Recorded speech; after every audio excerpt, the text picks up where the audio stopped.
Hello everyone, welcome to study IQ। इससे पहले video शुरू करूं, मैं आप सबको अपना आभार प्रकट करता हूं। हमारे चैनल पर अब 6 लाख सब्सक्राइबर हो गए हैं और बहुत ही आपका सहयोग रहा। आपने हमारे वीडियोस इतने शेयर किए, पसंद किए, तो मैं आप सबका आभार व्यक्त करता हूं। तो इस वीडियो में मैं अप्रैल महीने के पहले हफ्ते के करंट अफेयर आपके समक्ष रखूँगा। आज 9 तारीख है, 9 तारीख की सुबह अभी मैं ये वीडियो रिकॉर्ड कर रहा हूँ। तो 1 से 7 अप्रैल तक टोटल क्वेश्चन है 180। एक और बात, कुछ लोगों ने मुझे कहा कि वीडियो छोटे होने चाहिए, 30 से 40 मिनट, लेकिन पहले मैं लगभग एक हफ्ते में 100 क्वेश्चंस कवर करता था। अब मैं 180 करता हूँ और इसका कारण ये है कि मैं ये नहीं चाहता कि कोई भी क्वेश्चन वीडियो के बाहर से आए। और पिछले कम से कम 4 एग्ज़ाम जो बड़े एग्ज़ाम हैं उन्होंने ये प्रूव कर दिया है कि करंट अफेयर में तो एटलीस्ट हमारे वीडियो के बाहर से एक क्वेश्चन भी बहुत मुश्किल से आ पाता है। तो ये विश्वास बना रहे, ये इसीलिए वीडियो थोड़े लंबे होंगे ज़रूर, और मैं क्वालिटी कम नहीं करना चाहता, और इसीलिए क्वेश्चंस का नंबर बिल्कुल कम नहीं होगा और ना ही वीडियो की लेंथ कम होगी। आप चाहें तो इसे 2 पार्ट में देख सकते हैं, लेकिन किन्हीं कारणों की वजह से मैं वीडियो को 2 पार्ट में नहीं ला सकता, क्योंकि उससे सर्चेबिलिटी में प्रॉब्लम आती है। प्लेलिस्ट के अंदर फिर इतनी आसानी से वो लोगों को ढूंढने में प्रॉब्लम आती है। तो इसलिए वीडियो एक ही आएगा, एक हफ्ते का, हिंदी और अंग्रेजी दोनों में उपलब्ध होगा। और आप मुझे फेसबुक पर फॉलो कर सकते हैं। अभी जो IBPS एग्ज़ाम हुआ था उसके रिजल्ट आए, उसमें शानदार हमारा परफॉर्मेंस रहा है और सारे टेस्टिमोनियल्स मैंने फेसबुक पर शेयर किए हैं। और हमारे जो पेन ड्राइव कोर्सेज हैं, इस वक्त सबसे ज़्यादा SSC CGL, बस हम नोटिफिकेशन का वेट कर रहे हैं, और SSC CGL का पेन ड्राइव हम उसके बाद हर रोज़ एक वीडियो आपको देना स्टार्ट कर देंगे जैसे ही नोटिफिकेशन रिलीज़ होगा। पहले 11 मार्च को होना था, लेकिन अभी टाइम लगेगा। और क्लैट का पेन ड्राइव इस वक्त सबसे ज़्यादा सेलिंग है, क्योंकि क्लैट का एग्ज़ाम सिर्फ एक ही महीना बचा है। इसके अलावा आप कोई भी अगर पेन ड्राइव खरीदना चाहें तो 9580048004 पर कॉल कर सकते हैं। एक और नंबर है 7291059476। और UPSC का पेन ड्राइव, UPSC और जितने भी स्टेट के एग्जाम है जैसे UPPSC, MPPSC, राजस्थान, उन सब के लिए हम पेन ड्राइव लॉन्च करेंगे 1 जून को, 1 जून। तो चलिए शुरू करते हैं। सबसे पहला क्वेश्चन है, भारत ने इंटरनेशनल एनर्जी एजेंसी को ज्वाइन किया है एज एन एसोसिएट मेंबर। ये एजेंसी 1974 में सेटअप की गई थी, शुरू की गई थी विकसित देशों द्वारा, डेवलप्ड कंट्रीज द्वारा। इसका हेडक्वार्टर कहाँ पर है? तो इसका हेडक्वार्टर है पेरिस में। और अपने पिछले वीडियो में आपसे एक सवाल पूछा था मैंने कि इंटरनेशनल सोलर अलायंस में कितने कंट्री हैं, तो आंसर है 121। इंटरनेशनल सोलर अलायंस, 2 देशों ने इसमें अपनी अध्यक्षता की है। 2 देशों के एफर्ट से हुआ है ये, एक तो फ्रांस के एफर्ट से हुआ है और एक इंडिया। जब प्रधानमंत्री नरेंद्र मोदी फ्रांसवा हॉलैंड, जो फ्रांस के राष्ट्रपति हैं, उनसे मिले तो उन्होंने डिसाइड किया था कि इंटरनेशनल सोलर अलायंस बनाएंगे, जिसमें वो कंट्री जिनमें सूरज की रोशनी बहुत अच्छी आती है, यानी ट्रॉपिकल कंट्री जो हैं, वो हिस्सा लेंगे। इसीलिए ठंडे कंट्री जो हैं वो इसका हिस्सा नहीं है, जैसे कनाडा, जैसे US, वो इसमें नहीं है। तो टोटल कंट्री है 121। और IEA यानी इंटरनेशनल एनर्जी एजेंसी, एक क्वेश्चन ये आ सकता है, भारत अभी अभी एक बहुत इंपॉर्टेंट आपको चीज़ बता रहा हूँ, भारत अपने इतिहास में पहली बार ऐसा हुआ है कि हम एनर्जी को एक्सपोर्ट कर रहे हैं, यानी हमारे देश में जो पावर है वो अब हम एक्सपोर्ट कर रहे हैं, दूसरे देशों को दे रहे हैं। ये पहली बार हुआ है और इसका श्रेय जाता है पूरा हमारी मौजूदा सरकार को, खासकर पीयूष गोयल जी को। और पीयूष गोयल हैं हमारे पावर, बिजली मंत्री, कोयला मंत्री और जैविक ऊर्जा के मंत्री, यानी रिन्यूएबल एनर्जी, जो एनर्जी बार बार यूज कर सकते हैं उसे बोलते हैं जैविक ऊर्जा। इसके अलावा माइंस, खदानों के भी मंत्री हैं पीयूष गोयल। तो पावर, कोल, रिन्यूएबल एनर्जी और माइंस मिनिस्टर हैं पीयूष गोयल। और हमारे जो ऑयल यानी तेल और गैस के मंत्री हैं धर्मेंद्र प्रधान, उड़ीसा से हैं, जो ऑयल और गैस। तो ये दोनों के नाम याद रखिए, ये बहुत इंपॉर्टेंट मिनिस्टर हैं हमारी कैबिनेट के अंदर। इनमें से कौन सा नासा का अंतरिक्ष वैज्ञानिक है जिसने एक स्पेस वॉकिंग का रिकॉर्ड बनाया है महिलाओं के लिए? जो पुराना रिकॉर्ड था वो था भारतीय मूल की सुनीता विलियम्स का, उन्होंने तोड़ दिया। और इनका नाम है पैगी विटमैन, पैगी विटसन। तो पैगी विटसन नाम है इनका, और इन्होंने 376 दिन स्पेस में रहने का एक रिकॉर्ड बनाया है। ये मोस्ट एक्सपीरियंस्ड ये एस्ट्रोनॉट हैं। तो जब आप अंतरिक्ष में चलते हैं उसको बोलते हैं स्पेस वॉकिंग, और 7 स्पेस वॉक ये कर चुकी हैं और इनका अभी 8वां ये स्पेस वॉक था। तो पुराना रिकॉर्ड था 7 स्पेस वॉक का सुनीता विलियम्स का, वो इन्होंने तोड़ दिया। मैं एक बार फटाफट रिपीट कर देता हूं जो भी मैंने कहा है। सबसे एक्सपीरियंस्ड नासा की फीमेल एस्ट्रोनॉट हैं ये, 376 दिन इन्होंने स्पेस में बिताए हैं टोटल। 7 पहले दोनों बराबरी पे थी, सुनीता विलियम और पैगी विटसन, लेकिन उसके बाद अब इन्होंने 8वीं अपनी स्पेस वॉक करके सुनीता विलियम्स को पीछे छोड़ दिया है। तो नाम है पैगी विटसन, और नासा बोलते हैं अमेरिका की स्पेस एजेंसी को। इसका हेडक्वार्टर वॉशिंगटन डीसी में है, जो अमेरिका की राजधानी है, और वॉशिंगटन डीसी में आईएमएफ का हेडक्वार्टर भी है और वर्ल्ड बैंक का हेडक्वार्टर भी है, यानी अंतर्राष्ट्रीय मुद्रा कोष, इंटरनेशनल मॉनेटरी फंड और विश्व बैंक का हेडक्वार्टर है। और एक बात और याद रखनी है, इंडिया की एजेंसी इसरो है, इसरो का हेडक्वार्टर बेंगलुरु में है, और जापान की है जाक्सा, JAXA। इनमें से कौन से राज्य की सरकार है जिसने अपनी अनुमति दे दी है 22वीं एशियन एथलेटिक्स चैंपियनशिप को होस्ट करने की? उसकी मेजबानी करेगा ये राज्य। और पहले ऐसा कहा जा रहा था कि झारखंड करेगा, लेकिन झारखंड ने अपना नाम वापस ले लिया है, क्योंकि झारखंड उतनी जल्दी इसकी तैयारी करने में सक्षम नहीं था। तो ये अप्रूवल दिया है उड़ीसा की सरकार ने। उड़ीसा की राजधानी भुवनेश्वर है, और बीजेडी यानी बीजू जनता दल पार्टी की सरकार है यहाँ। नवीन पटनायक यहाँ के मुख्यमंत्री हैं। तो 22वीं जो एशियन एथलेटिक चैंपियनशिप होगी वो होगी उड़ीसा में, और इसका हेडक्वार्टर है एशियन एथलेटिक चैंपियनशिप का सिंगापुर के अंदर। भारत की क्या रैंक है prevalence of anaemia in women of reproductive age 185 देशों में? ये ग्लोबल न्यूट्रिशन रिपोर्ट आई है, और इसके जो आंकड़े हैं ये बहुत ही शर्मनाक है भारत के लिए। मैं आपको 5 आंकड़े बताता हूं जो पूछ सकते हैं एग्जाम में, सिर्फ एक नहीं 5 क्वेश्चन बन सकते हैं।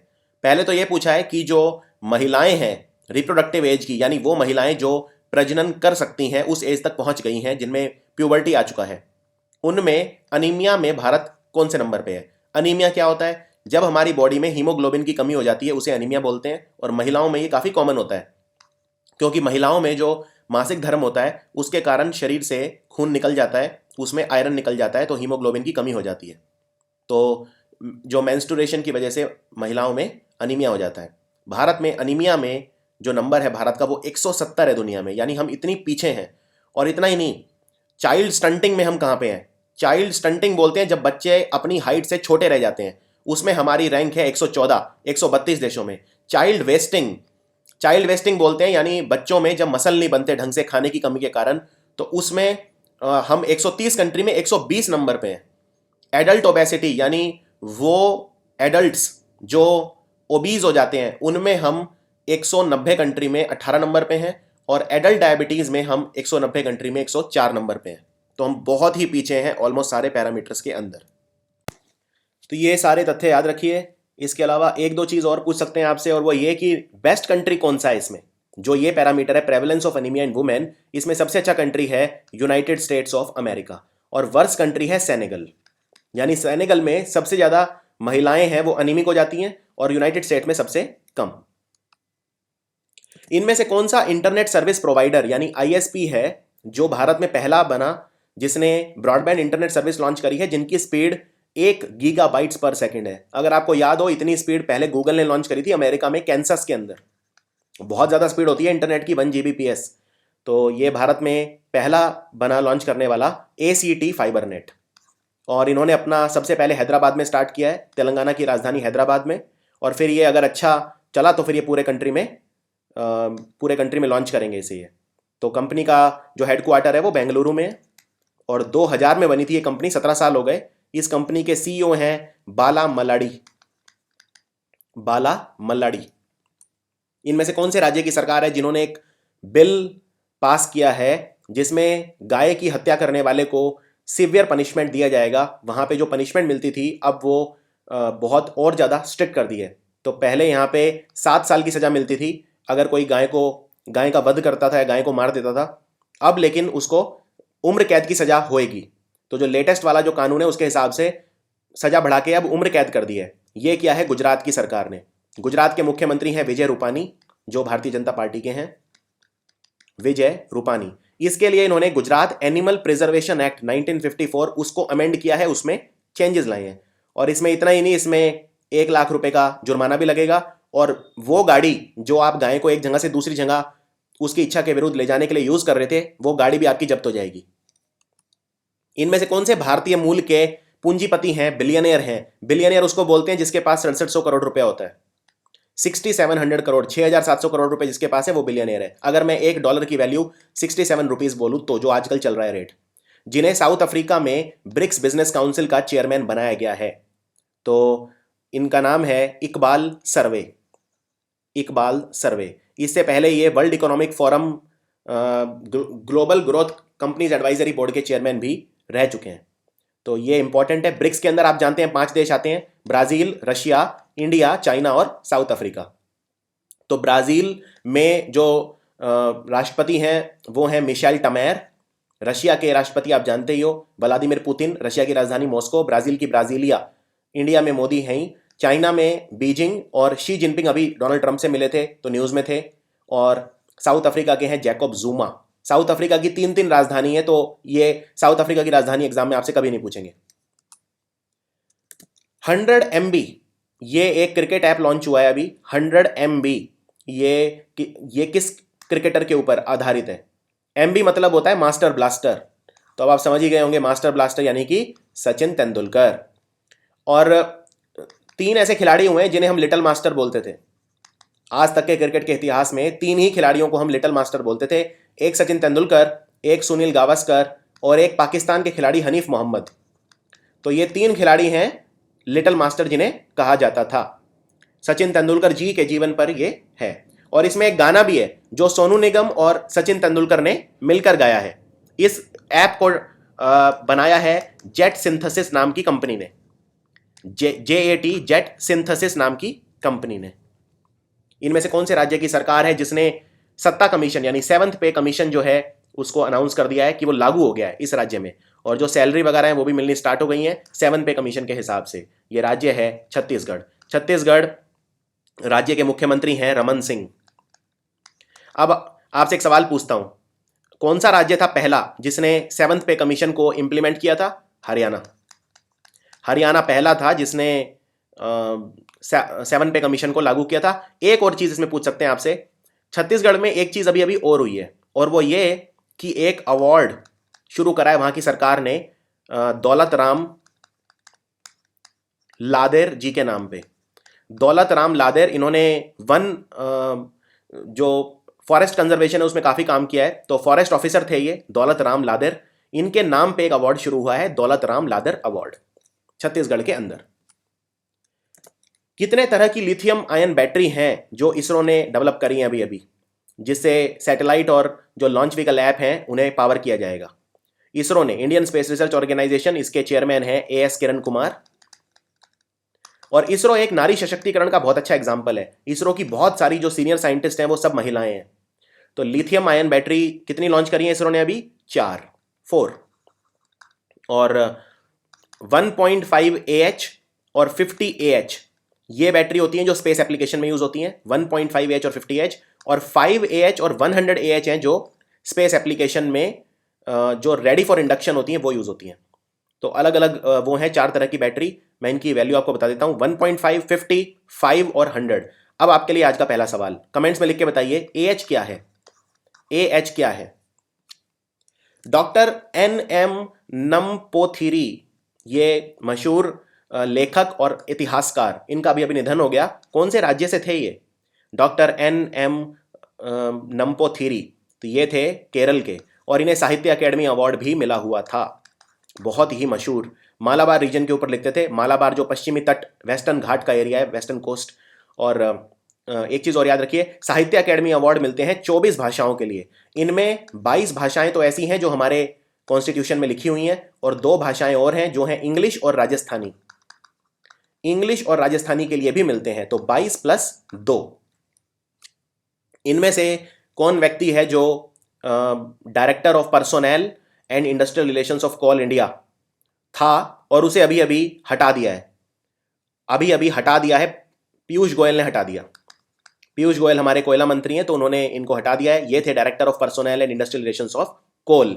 इनका नाम है R मोहन दास।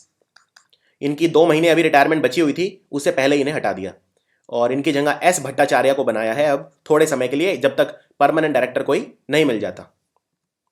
इनमें से कौन सा कंट्री है जिन्होंने इनका जो मिलिट्री ऑपरेशन है यूफ्रेट शील्ड, उसको खत्म कर दिया है। कि अब उन्होंने अनाउंस करा है कि यूफ्रेट शील्ड सीरिया के अंदर जो हमारा मिशन था अब हम उसको बंद कर रहे हैं।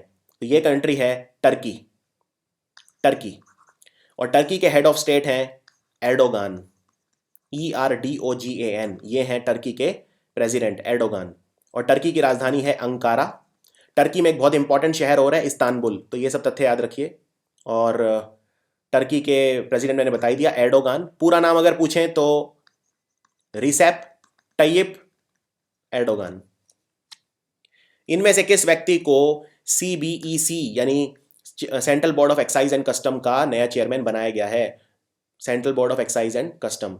एक बात आपको और बताता हूँ, सेंट्रल बोर्ड ऑफ जो एक्साइज एंड कस्टम है, आप जानते हैं ये इनडायरेक्ट टैक्सेस के लिए होता है। तो इसका नाम अब चेंज कर रहे हैं, इसका नाम हो जाएगा CBIC यानी central board of indirect taxes and customs. तो सेंट्रल बोर्ड ऑफ एक्साइज की बजाय यहाँ आ जाएगा इनडायरेक्ट टैक्सेस। तो इसका नाम पलट के CBEC की बजाय कर रहे हैं CBIC। और इसका नया चेयरमैन कौन है? नया चेयरमैन है वनाजा एन सरना। और ये नजीब शाह को रिप्लेस करेंगे। आप जानते हैं CBEC के पूर्व चेयरमैन है नजीब शाह। भारत ने अपना पहला लोन एग्रीमेंट साइन किया है न्यू डेवलपमेंट बैंक के साथ। New development bank BRICS countries के बैंक को बोलते हैं, यानी जो 5 देशों ने मिलकर बनाया है। इसमें सबसे ज़्यादा पैसा चाइना का है, और ये आपको याद रखना है, इसका हेडक्वार्टर शंघाई में। तो ये कंफ्यूज मत होना शंघाई और बीजिंग में, क्योंकि बीजिंग में हेडक्वार्टर है AIIB का, यानी एशियन इंफ्रास्ट्रक्चर इन्वेस्टमेंट बैंक का हेडक्वार्टर बीजिंग में, चाइना की राजधानी में। तो भारत में 1500 किलोमीटर के रोड बनेंगे, उनको फाइनेंस करेगा new development bank, BRICS bank. $350 million का लोन मिल रहा है इसके लिए भारत को। तो आपको यह बताना है कि कौन से राज्य में रोड बनेंगे। ये बनेंगे मध्य प्रदेश के अंदर, मध्य प्रदेश के अंदर। तो प्रेसिडेंट कौन है ब्रिक्स का? ये पिछले साल कम से कम 18 एग्जाम्स के अंदर क्वेश्चन आया था कम से कम। KV कामत भारतीय हैं, और इन्फोसिस, ICICI बड़ी बड़ी कंपनियों के अंदर इंपॉर्टेंट पोजीशंस पर रह चुके हैं। इनमें से कौन सी प्राइवेट स्पेस कंपनी है जिसने अपना 6 मिलियन नोज फेयरिंग उसको रिकवर कर लिया है? ये फैल्कन 9 रॉकेट के साथ लॉन्च हुआ था लास्ट वीक। तो ये आपको बताना है। तो ये कंपनी है SpaceX। और SpaceX जो अंतरिक्ष में पर्यटन है उसके अंदर सक्रिय है। इस कंपनी के जो फाउंडर हैं वो हैं एलॉन मस्क। इस कंपनी के हेड और फाउंडर, नाम याद रखिए, एलॉन मस्क। बहुत सारी कंपनियों से जुड़े हुए हैं ये, जैसे पेपैल, जैसे टेस्ला, बहुत इंपॉर्टेंट ये व्यक्ति हैं। इनमें से कौन से पाकिस्तानी मूल के अमरीकी व्यक्ति हैं जो पहले मुस्लिम बने हैं जिन्होंने NYPD को ज्वाइन करा है? NYPD को ज्वाइन करने वाले ये पहले मुसलमान बने हैं। तो इनका नाम क्या है? तो ये अमेरिका की सबसे बड़ी म्युनिसिपल पुलिस फोर्स है, इसको बोलते हैं न्यूयॉर्क पुलिस डिपार्टमेंट। तो इनका नाम है अली जावेद। कैबिनेट ने अभी अभी रिवाइज्ड एयर सर्विसेज एग्रीमेंट कौन से कंट्री के साथ साइन किए हैं?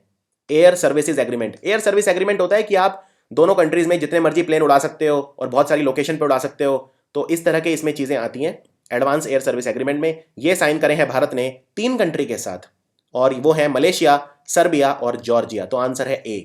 तो ये बहुत ही कॉम्प्रिहेंसिवली हम इस तरह के क्वेश्चन कवर करते हैं, और इनके बारे में कुछ और चीज़ें बताता हूँ। सर्बिया की राजधानी है बेलग्रेड। सर्बिया का एक बहुत इंपॉर्टेंट खिलाड़ी है जो एग्जाम में आता है, वो है नोवाक जोकोविच, जो टेनिस में पहले नंबर 1 था, नोवाक जोकोविच। और इसके अलावा तो कुछ और नहीं पूछेंगे। सर्बिया की आपसे करेंसी पूछ सकते हैं, तो इसको बोलते हैं दिनार, सर्बियन दिनार। इसके अलावा मलेशिया की राजधानी कुआलालंपुर है, और जॉर्जिया जो कंट्री है, छोटा सा कंट्री है, इसकी राजधानी है तबलीसी, और इसकी करेंसी है लारी। मलेशिया की करेंसी है रिंगिट, RINGGIT। काफ़ी कठिन है ये याद रखने इनकी करेंसी, पर कोशिश करिए। मलेशिया, सर्बिया, जॉर्जिया, आंसर है 1, 2, 3। इनके साथ साइन किया हमने एग्रीमेंट। अप्रैल 2 को संयुक्त राष्ट्र संघ ने अभी अभी डिक्लेयर करा है एक किसी चीज के लिए दिवस, यानी कि अब ये जो डे है ये अवेयरनेस, इस मेंटल डिसऑर्डर के बारे में अवेयरनेस फैलाने के लिए मनाया जाएगा। तो ये फैलाया जाएगा ऑटिज्म के बारे में, यानी वर्ल्ड ऑटिज्म अवेयरनेस डे मनाया जाएगा अब से अप्रैल 2 को। और इस बार इसका थीम था toward autonomy and self determination. Toward autonomy यानी स्वतंत्रता और सेल्फ डिटर्मिनेशन की तरफ। दूसरी annual meeting new development bank की कहां पे हुई थी? तो ब्रिक्स का बैंक है, तो इन्हीं 5 कंट्रीज में से हो सकती है, ब्रिक्स वाले जो 5 देश हैं। तो इस बार इसकी मीटिंग नई दिल्ली में हुई, तो आंसर है न्यू दिल्ली। और इसमें $1.5 बिलियन के प्रोजेक्ट अनाउंस हुए टोटल। इसके अलावा $500 मिलियन न्यू डेवलपमेंट बैंक सोच रहा है कि मसाला बॉन्ड्स के थ्रू रेज करेगा। मसाला बॉन्ड होते हैं जो रुपए डिनोमिनेटेड बॉन्ड होते हैं ओवरसीज इन्वेस्टर के लिए। अगर भारत में कोई ओवरसीज इन्वेस्टर है, विदेशी कोई पूंजीपति है जो भारत में इन्वेस्ट करना चाहता है कंपनीज में, तो वो रुपीज में बॉन्ड खरीद सकता है, उसको बोलते हैं मसाला बॉन्ड। भेल यानी भारत हैवी इलेक्ट्रिकल लिमिटेड ने 800 मेगावाट क्षमता का येरा मारुस थर्मल प्लांट लगाया है। कहां पे लगाया है? येरा मारुस थर्मल प्लांट। तो ये रायचूर पावर कॉरपोरेशन ने डेवलप किया है और इसको लगाया है कर्नाटका के अंदर। इनमें से इसरो के पूर्व चेयरमैन कौन है जिन्हें पद्म विभूषण मिला है? हमारा दूसरा सबसे सर्वोच्च नागरिक सम्मान है ये। भारत रत्न के बाद पद्म विभूषण ही आता है, फिर आता है पद्म भूषण, फिर आता है पद्म श्री। तो इसरो के पूर्व चेयरमैन है ये। इनका नाम है उडुपी रामचंद्र राव। उडुपी रामचंद्र राव। इनमें से सेंटर का वो कौन सा इनिशिएटिव है जिसमें 5 एयरलाइन हैं जिन्होंने नीलामी जीती है कि अब वो 128 रूट पे उड़ान भर पाएंगे? ये वो एरियाज हैं, 128 रूट हैं जहां पे पहले एयरलाइन बहुत ज़्यादा नहीं जाती थी, यानी अंडर सर्व्ड और अनसर्व्ड एयरपोर्ट थे। यानी या तो ऐसे रूट थे जिन पे कोई एयरलाइन जाती ही नहीं थी या बहुत कम जाती थी। तो इस स्कीम का नाम है उड़ान, यानी उड़े देश का आम नागरिक। उड़े देश का आम नागरिक। इसमें एयरपोर्ट बनाए जाएंगे 20 राज्यों के अंदर, उन जगहों पे जहाँ पे बहुत कम एयरलाइन जाती हैं या ना के बराबर जाती हैं। तो ये आपको याद रखना है। और 70 एयरपोर्ट हैं जिनमें राइट्स दिए गए हैं उड़ाने के। इनमें से लगभग 31 एयरपोर्ट हैं जो अनसर्व्ड हैं और 12 एयरपोर्ट हैं जो अंडर सर्व्ड हैं। अनसर्व्ड मतलब जहाँ पे कोई फ्लाइट नहीं जाती, और अनसर्व्ड मतलब होता है, अंडर सर्व्ड मतलब सिर्फ एक फ्लाइट जाती है डेली।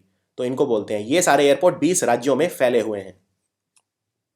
2 नए ग्रीन रेल कॉरिडोर बन रहे हैं। एक बन रहा है बाड़मेर से मुनाबाव, बाड़मेर जो राजस्थान में है वहां से मुनाबाव तक, और दूसरा पीपड़ से बिलाड़ा तक। तो ये बन रहे हैं। कौन से रेलवे जोन के अंदर आते हैं ये? तो बड़ा आसान सवाल है ये आते हैं नॉर्थ वेस्टर्न रेलवे में। तो ये नॉर्थ हो गया और वेस्ट हो गया। नॉर्थ वेस्टर्न रेलवे के अंदर आते हैं, जोधपुर डिवीजन के अंदर आते हैं। तो इंडियन रेलवे में 17 जोन है टोटल, याद रखिए, और 69 डिवीजन है। ये पूछ लेते हैं कितने जोन है, डिवीजन नहीं पूछते लेकिन जोन बहुत पूछते हैं। 69 डिवीजन है और 17 जोन है, और हमारे रेलवे मंत्री हैं सुरेश प्रभु।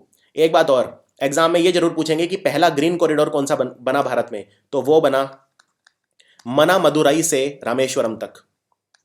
मना मदुरई से रामेश्वरम तक का कॉरिडोर भारत का पहला ग्रीन कॉरिडोर है। ग्रीन कॉरिडोर का मतलब क्या होता है? ग्रीन कॉरिडोर वो होता है जहां पे अगर आपको रेल में आप बैठे और आपको प्रेशर आ जाए तो आप पटरी पे नहीं कर सकते, बायो टॉयलेट्स होंगे इनके अंदर, तो इससे डिजीज नहीं फैलेंगे। वरना आप देखते हो पटरी होती है, उस पर आपकी जो जो फीकल मैटर है वो पड़ा रहता है। तो मना मदुरई से रामेश्वरम ये बना था पहला ग्रीन कॉरिडोर। इनमें से कौन सा देश है जो 7वां मेंबर बना है सासेक का? सासेक मतलब साउथ एशियन सब रीजनल इकोनॉमिक कॉपरेशन पार्टनरशिप, तो इसको बोलते हैं सासेक। इसका 7वां मेंबर कौन बना है? ये एक एडीबी का प्रोग्राम है, यानी एशियन डेवलपमेंट बैंक का प्रोग्राम है सासेक। और ये देश है म्यांमार। म्यांमार जिसको पहले बर्मा बोलते थे, और म्यांमार की राजधानी 2006 तक रंगून या यंगून थी, जिसे यंगून कहते थे, वैसे कुछ लोग रंगून भी कहते थे, अब लेकिन है नेपिडाओ। ये म्यांमार की राजधानी है। और जो 6 कंट्री हैं बाकी वो हैं इंडिया, भूटान, बांग्लादेश, मालदीव, नेपाल और श्रीलंका। तो ये हैं इसके मेंबर। मैं रिपीट कर देता हूं, बांग्लादेश, भूटान, इंडिया BBI, और फिर है मालदीव, नेपाल, श्रीलंका MNS, और फिर अभी आया है म्यांमार। इसका हेडक्वार्टर कहाँ है सासेक का? मनीला। मनीला में ही एडीबी का हेडक्वार्टर भी है, एशियन डेवलपमेंट बैंक का, और मनीला फिलीपींस की राजधानी है। तो ये सब तथ्य याद रखिए। म्यांमार के राष्ट्रपति पूछ सकते हैं क्योंकि म्यांमार अब न्यूज में आ गया। म्यांमार के राष्ट्रपति हैं हतिन कयाऊ, HTIN, हतिन, KYAW, कवाओ। इनमें से कौन सा बैंक है जिसने स्टेट बैंक ऑफ इंडिया के साथ मिलकर एक एग्रीमेंट किया है? अब ये दोनों को ब्रांडेड क्रेडिट कार्ड निकालेंगे अपने कस्टमर के लिए, उपभोक्ताओं के लिए। तो को ब्रांडेड क्रेडिट कार्ड क्या होता है? आपका ये क्रेडिट कार्ड है मान लो, इस पे स्टेट बैंक ऑफ इंडिया लिखा रहता है नीचे, अब ये भी लिखा रहेगा, दोनों बैंक के नाम होंगे इसके ऊपर। इसको बोलते हैं को ब्रांडिंग। तो ये बैंक है कर्नाटका बैंक। कर्नाटका जो बैंक है इसका हेडक्वार्टर है मैंगलुरु में, और इस बैंक के जो CEO हैं या मैनेजिंग डायरेक्टर दोनों हैं वो हैं P जयराम भट्ट। P जयराम भट्ट। और आपसे ये भी पूछ सकते हैं SBI कार्ड के CEO कौन है? याद रखिए सिर्फ SBI कार्ड के, पूरे SBI के नहीं। SBI की चेयरमैन अरुंधति भट्टाचार्य हैं, SBI कार्ड की CEO हैं, व्यक्ति हैं, इनका नाम है विजय जसूजा। विजय जसूजा। यूके के जो साइंटिस्ट हैं उन्होंने एक तरीका निकाला है जिससे आप खून में से एंटीबॉडी निकाल सकते हो। एंटीबॉडी हमारी बॉडी को रोग प्रतिरोधक क्षमता देती हैं, यानी इम्यूनिटी देती हैं, जिससे क्रॉनिक इन्फेक्शन हमारे कम हो सकते हैं। तो ये स्टडी कौन से जर्नल में पब्लिश हुई थी? ये पब्लिश हुई है American journal of respiratory and critical care medicine में, यानी अमेरिकन, आंसर है सी। और ये American journal of respiratory and critical care medicine, इसमें जो ये यूके के साइंटिस्ट हैं ये बर्मिंघम और न्यूकासल यूनिवर्सिटी के साइंटिस्ट हैं। इनमें से कौन सी government owned power generation organisation है, सरकारी ऑर्गेनाइजेशन है जो बिजली उत्पादन करती है, जिसने अभी अभी 50 गीगावाट कैपेसिटी का आंकड़ा छू लिया? 50 गीगावाट। तो एक ही हो सकती है, ऑप्शन देख के आप समझ गए होंगे, एनटीपीसी, महारतन कंपनी है, नेशनल थर्मल पावर कॉरपोरेशन। तो एनटीपीसी जो है ये इतनी ज़्यादा इंपॉर्टेंट है, आपको बताता हूँ। ये थर्ड आती है कोयले से जो बिजली बनती है उसमें, यानी कोल बेस्ड पावर जनरेशन में थर्ड आती है, और सेकंड आती है प्लांट लोड फैक्टर में, थर्ड आती है मशीन अवेलेबिलिटी में, और सेवंथ आती है बिजली उत्पादन में। तो इतनी इंपॉर्टेंट है एनटीपीसी हमारे लिए। और एनटीपीसी का हेडक्वार्टर दिल्ली में है और इसके सीईओ हैं गुरदीप सिंह। गुरदीप सिंह। सरकार ने अभी अभी अनाउंस किया है कि उन्होंने जो स्मॉल सेविंग स्कीम है अप्रैल से जून तक के लिए, यानी जो पहला नए फाइनेंशियल ईयर का पहला क्वार्टर है, उसमें जो इंटरेस्ट रेट है कम कर दिए हैं सेविंग्स के ऊपर। कितने बेसिस पॉइंट से कम किए हैं? तो ये 0.1% कम किए हैं। 0.1% क्या होता है? 10 बेसिस पॉइंट, 10 बेसिस पॉइंट। और अब जो पीपीएफ है यानी प्रोविडेंट फंड है आपका, उस पर आपको मिलेगा 7.9%, किसान विकास पत्र पे मिलेगा 7.6%, और सुकन्या समृद्धि अकाउंट पे मिलेगा 8.4% इंटरेस्ट अप्रैल से जून तक के लिए। इनमें से कितना अमाउंट है जो जापान भारत को दे रहा है? ऑफिशियल डेवलपमेंट असिस्टेंस के थ्रू, यानी कि भारत में जो व्यवहारिक जो एक तरह से लेन देन होता है, इंफ्रास्ट्रक्चर बनता है भारत में, उसके लिए जापान हमारी मदद कर रहा है। तो कितना पैसा भारत को दे रहा है जापान? भारत को ये दे रहा है 21,590 करोड़ रुपए। तो इसको जापान की मुद्रा में कन्वर्ट कर देता हूं, और जापान की मुद्रा क्या है? येन, YEN, येन बोलते हैं उसे, तो जैपनीज येन। तो ये हो जाएगा 371 बिलियन येन। तो ये आपको याद रखना है। केंद्र सरकार ने अपनी मंजूरी दे दी है कि एक rural development for Asia and the Pacific का सेंटर बनेगा। कहाँ पर बनेगा? भारत में बनेगा, लेकिन कहाँ पर बनेगा? तो ये बनेगा हैदराबाद में, हैदराबाद में। और इसको बोलते हैं सिरडैप, यानी rural development centre on integrated rural development for Asia and the Pacific. तो इसका नया सेंटर बनेगा, इसका एस्टेब्लिशमेंट बनेगा हैदराबाद में। जो सिरडैप है ये 1979 में एस्टेब्लिश किया था संयुक्त राष्ट्र संघ ने, यूएन ने, और 15 कंट्री हैं मेंबर जो इसके हैं, और बांग्लादेश है वो होस्ट करेगा, होस्ट स्टेट है सिरडैप का। तो पूछ सकते हैं होस्ट स्टेट कौन सा है? तो आंसर है बांग्लादेश। बांग्लादेश की प्रधानमंत्री भारत में आई हुई है, Sheikh Hasina. Reserve bank of India ने अभी अभी अपना एस्टेब्लिशमेंट डे बनाया। तो कब बना था रिजर्व बैंक ऑफ इंडिया?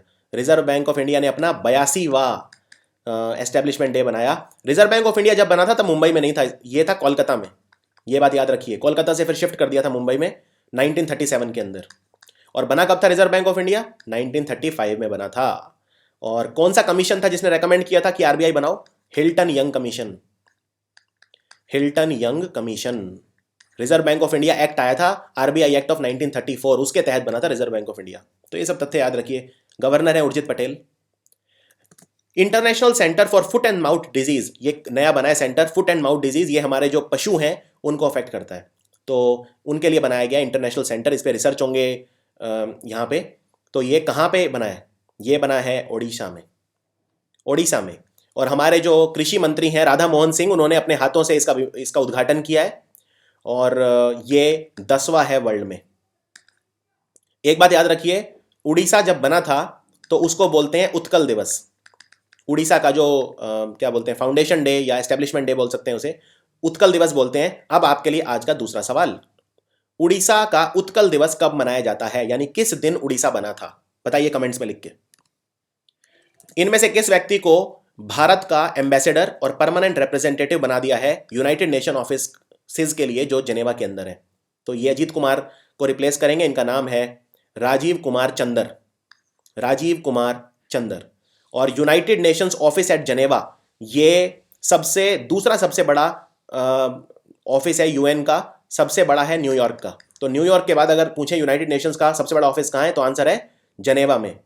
तो 4 बड़े ऑफिस हैं यूनाइटेड नेशंस के, ये भी याद रखिए। यूनाइटेड नेशंस का आपको डायरेक्टर जनरल या सेक्रेटरी जनरल तो पता ही है, एंटोनियो गुटेरेस, जो पुर्तगाल के प्रधानमंत्री थे पहले।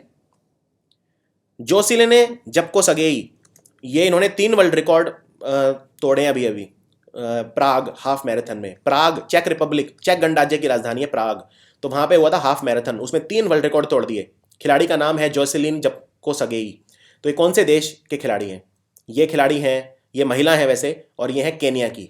केनिया की राजधानी है नायरोबी।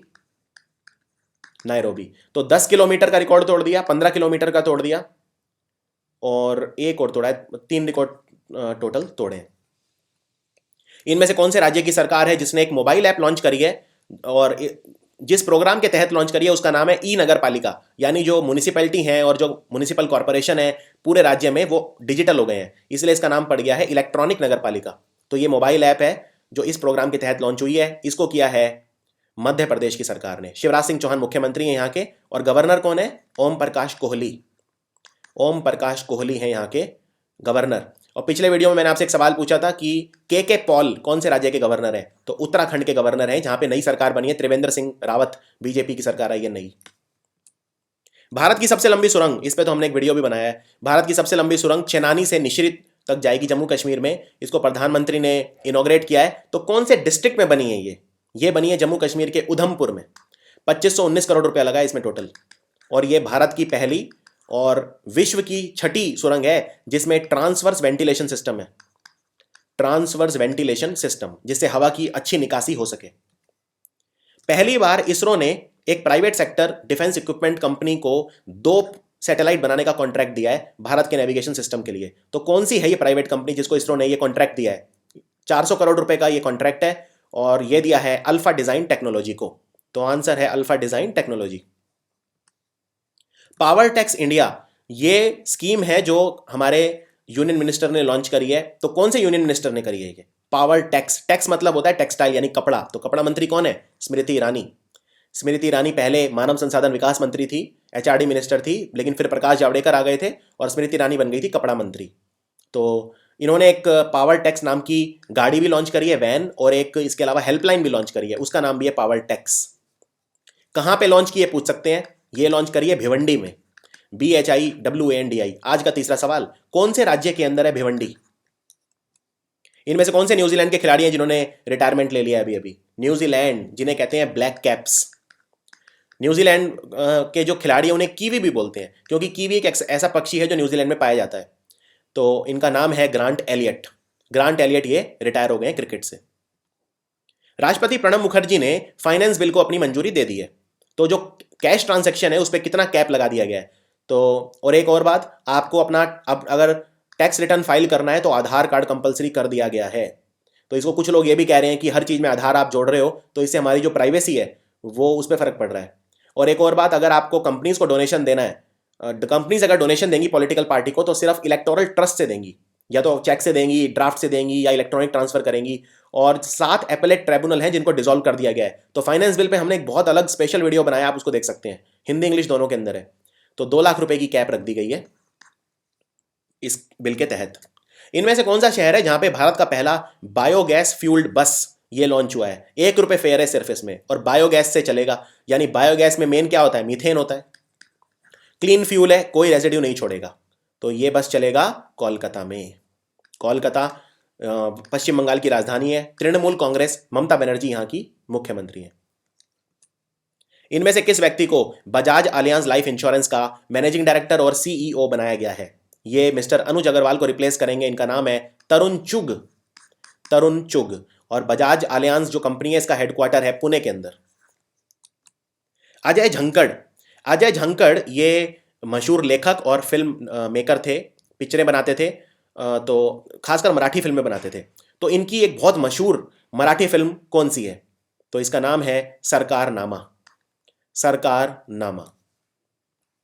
भारत की क्या रैंक है डोपिंग वायलेशन रिपोर्ट जो पब्लिश करी है वर्ल्ड एंटी डोपिंग एजेंसी ने? याद रखिए, वर्ल्ड एंटी डोपिंग, डोपिंग मतलब होता है जब आप अपना परफॉर्मेंस बढ़ाने के लिए जब खिलाड़ी ड्रग्स वगैरह ले लेते हैं, प्रतिबंधित दवाओं का सेवन करते हैं, उसे बोलते हैं डोपिंग। तो उसके खिलाफ जो काम करती है वर्ल्ड एंटी डोपिंग एजेंसी, इसका हेडक्वार्टर है मॉन्ट्रियल में, और मॉन्ट्रियल है कनाडा के अंदर।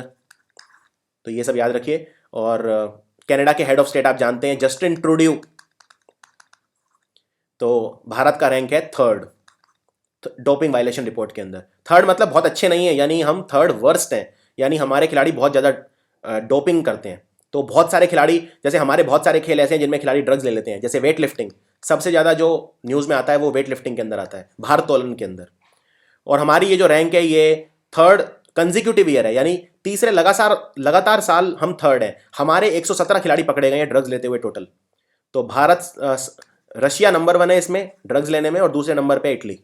रशिया के अंदर टोटल 176 खिलाड़ी पकड़े गए और इटली के अंदर 129। तीसरे नंबर पे भारत है। इनमें से आईडीबीआई बैंक का नया मैनेजिंग डायरेक्टर और सीईओ कौन बना है? आईडीबीआई बैंक, तो ये बने हैं मिस्टर महेश कुमार जैन आईडीबीआई के। और आईडीबीआई बैंक कब बना था? 1964 में बना था, और इसका हेडक्वार्टर है मुंबई के अंदर। तो पुराने हैं जो मिस्टर के खरात, उनको रिप्लेस करेंगे Mahesh Kumar Jain. Chinese academy of science ने उसके जो वैज्ञानिक है उन्होंने एक रिसर्च करा है, और रिसर्च क्या है कि एक फंगस होता है जिसका नाम है एस्परजिलस टूबिजेनेसिस। इसको आइडेंटिफाई कर लिया गया है कि ये प्लास्टिक को भी तोड़ सकता है। आप जानते हैं प्लास्टिक को प्रकृति में दोबारा तोड़ नहीं सकते हम उसको उसके कॉन्स्टिट्यूएंट्स में, लेकिन एक फंगस तोड़ सकती है। तो ये कौन से जर्नल में पब्लिश हुई है रिपोर्ट? ये पब्लिश हुई है एनवायरमेंटल पॉल्यूशन नाम के जर्नल में। तो ये आपको याद रखना है, और ये बहुत ही ज़्यादा इंपॉर्टेंट है। ये जो फंगस है ये इस्लामाबाद पाकिस्तान में मिलती है, और ये कुछ ऐसे एंजाइम बनाती है जो प्लास्टिक को भी तोड़ सकते हैं। इनमें से किस व्यक्ति को नालंदा यूनिवर्सिटी का वाइस चांसलर बना दिया गया है? याद रखिए, सरकारी जो यूनिवर्सिटी होती है उनमें वाइस चांसलर कौन नियुक्त करता है? गवर्नर। और अगर कोई अच्छा आदमी ना मिले तो गवर्नर खुद ही यूनिवर्सिटी का वाइस चांसलर की भूमिका निभा सकता है, लेकिन उसके लिए उसे कोई एक्स्ट्रा पेमेंट नहीं मिलेगी। तो ये है सुनैना सिंह, और इन्हें बना दिया गया है वाइस चांसलर। और चांसलर कौन है अगर आपसे पूछें तो? चांसलर है विजय भटकर है चांसलर, और वाइस चांसलर हैं सुनैना सिंह। नालंदा यूनिवर्सिटी बिहार में है। केंद्र सरकार ने अभी अभी इंटरनेशनल लेबर ऑर्गेनाइजेशन यानी ILO जिसे शॉर्ट में बोलते हैं, इसके कौन कौन से कन्वेंशन है जिन्हें रेटिफाई कर दिया है, उन्हें मंजूरी दे दी है।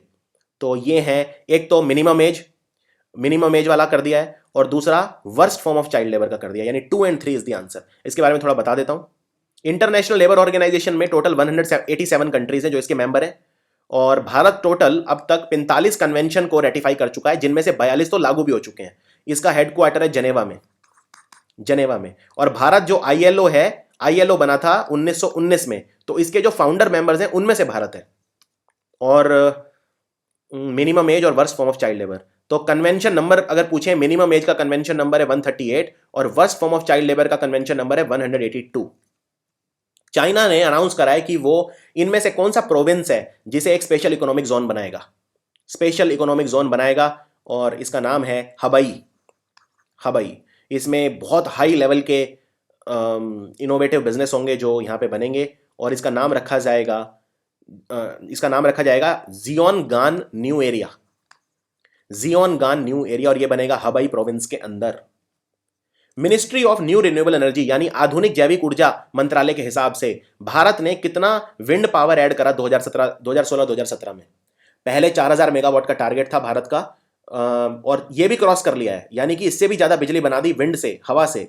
इससे प्रदूषण भी नहीं होता और ये जैविक ऊर्जा भी है।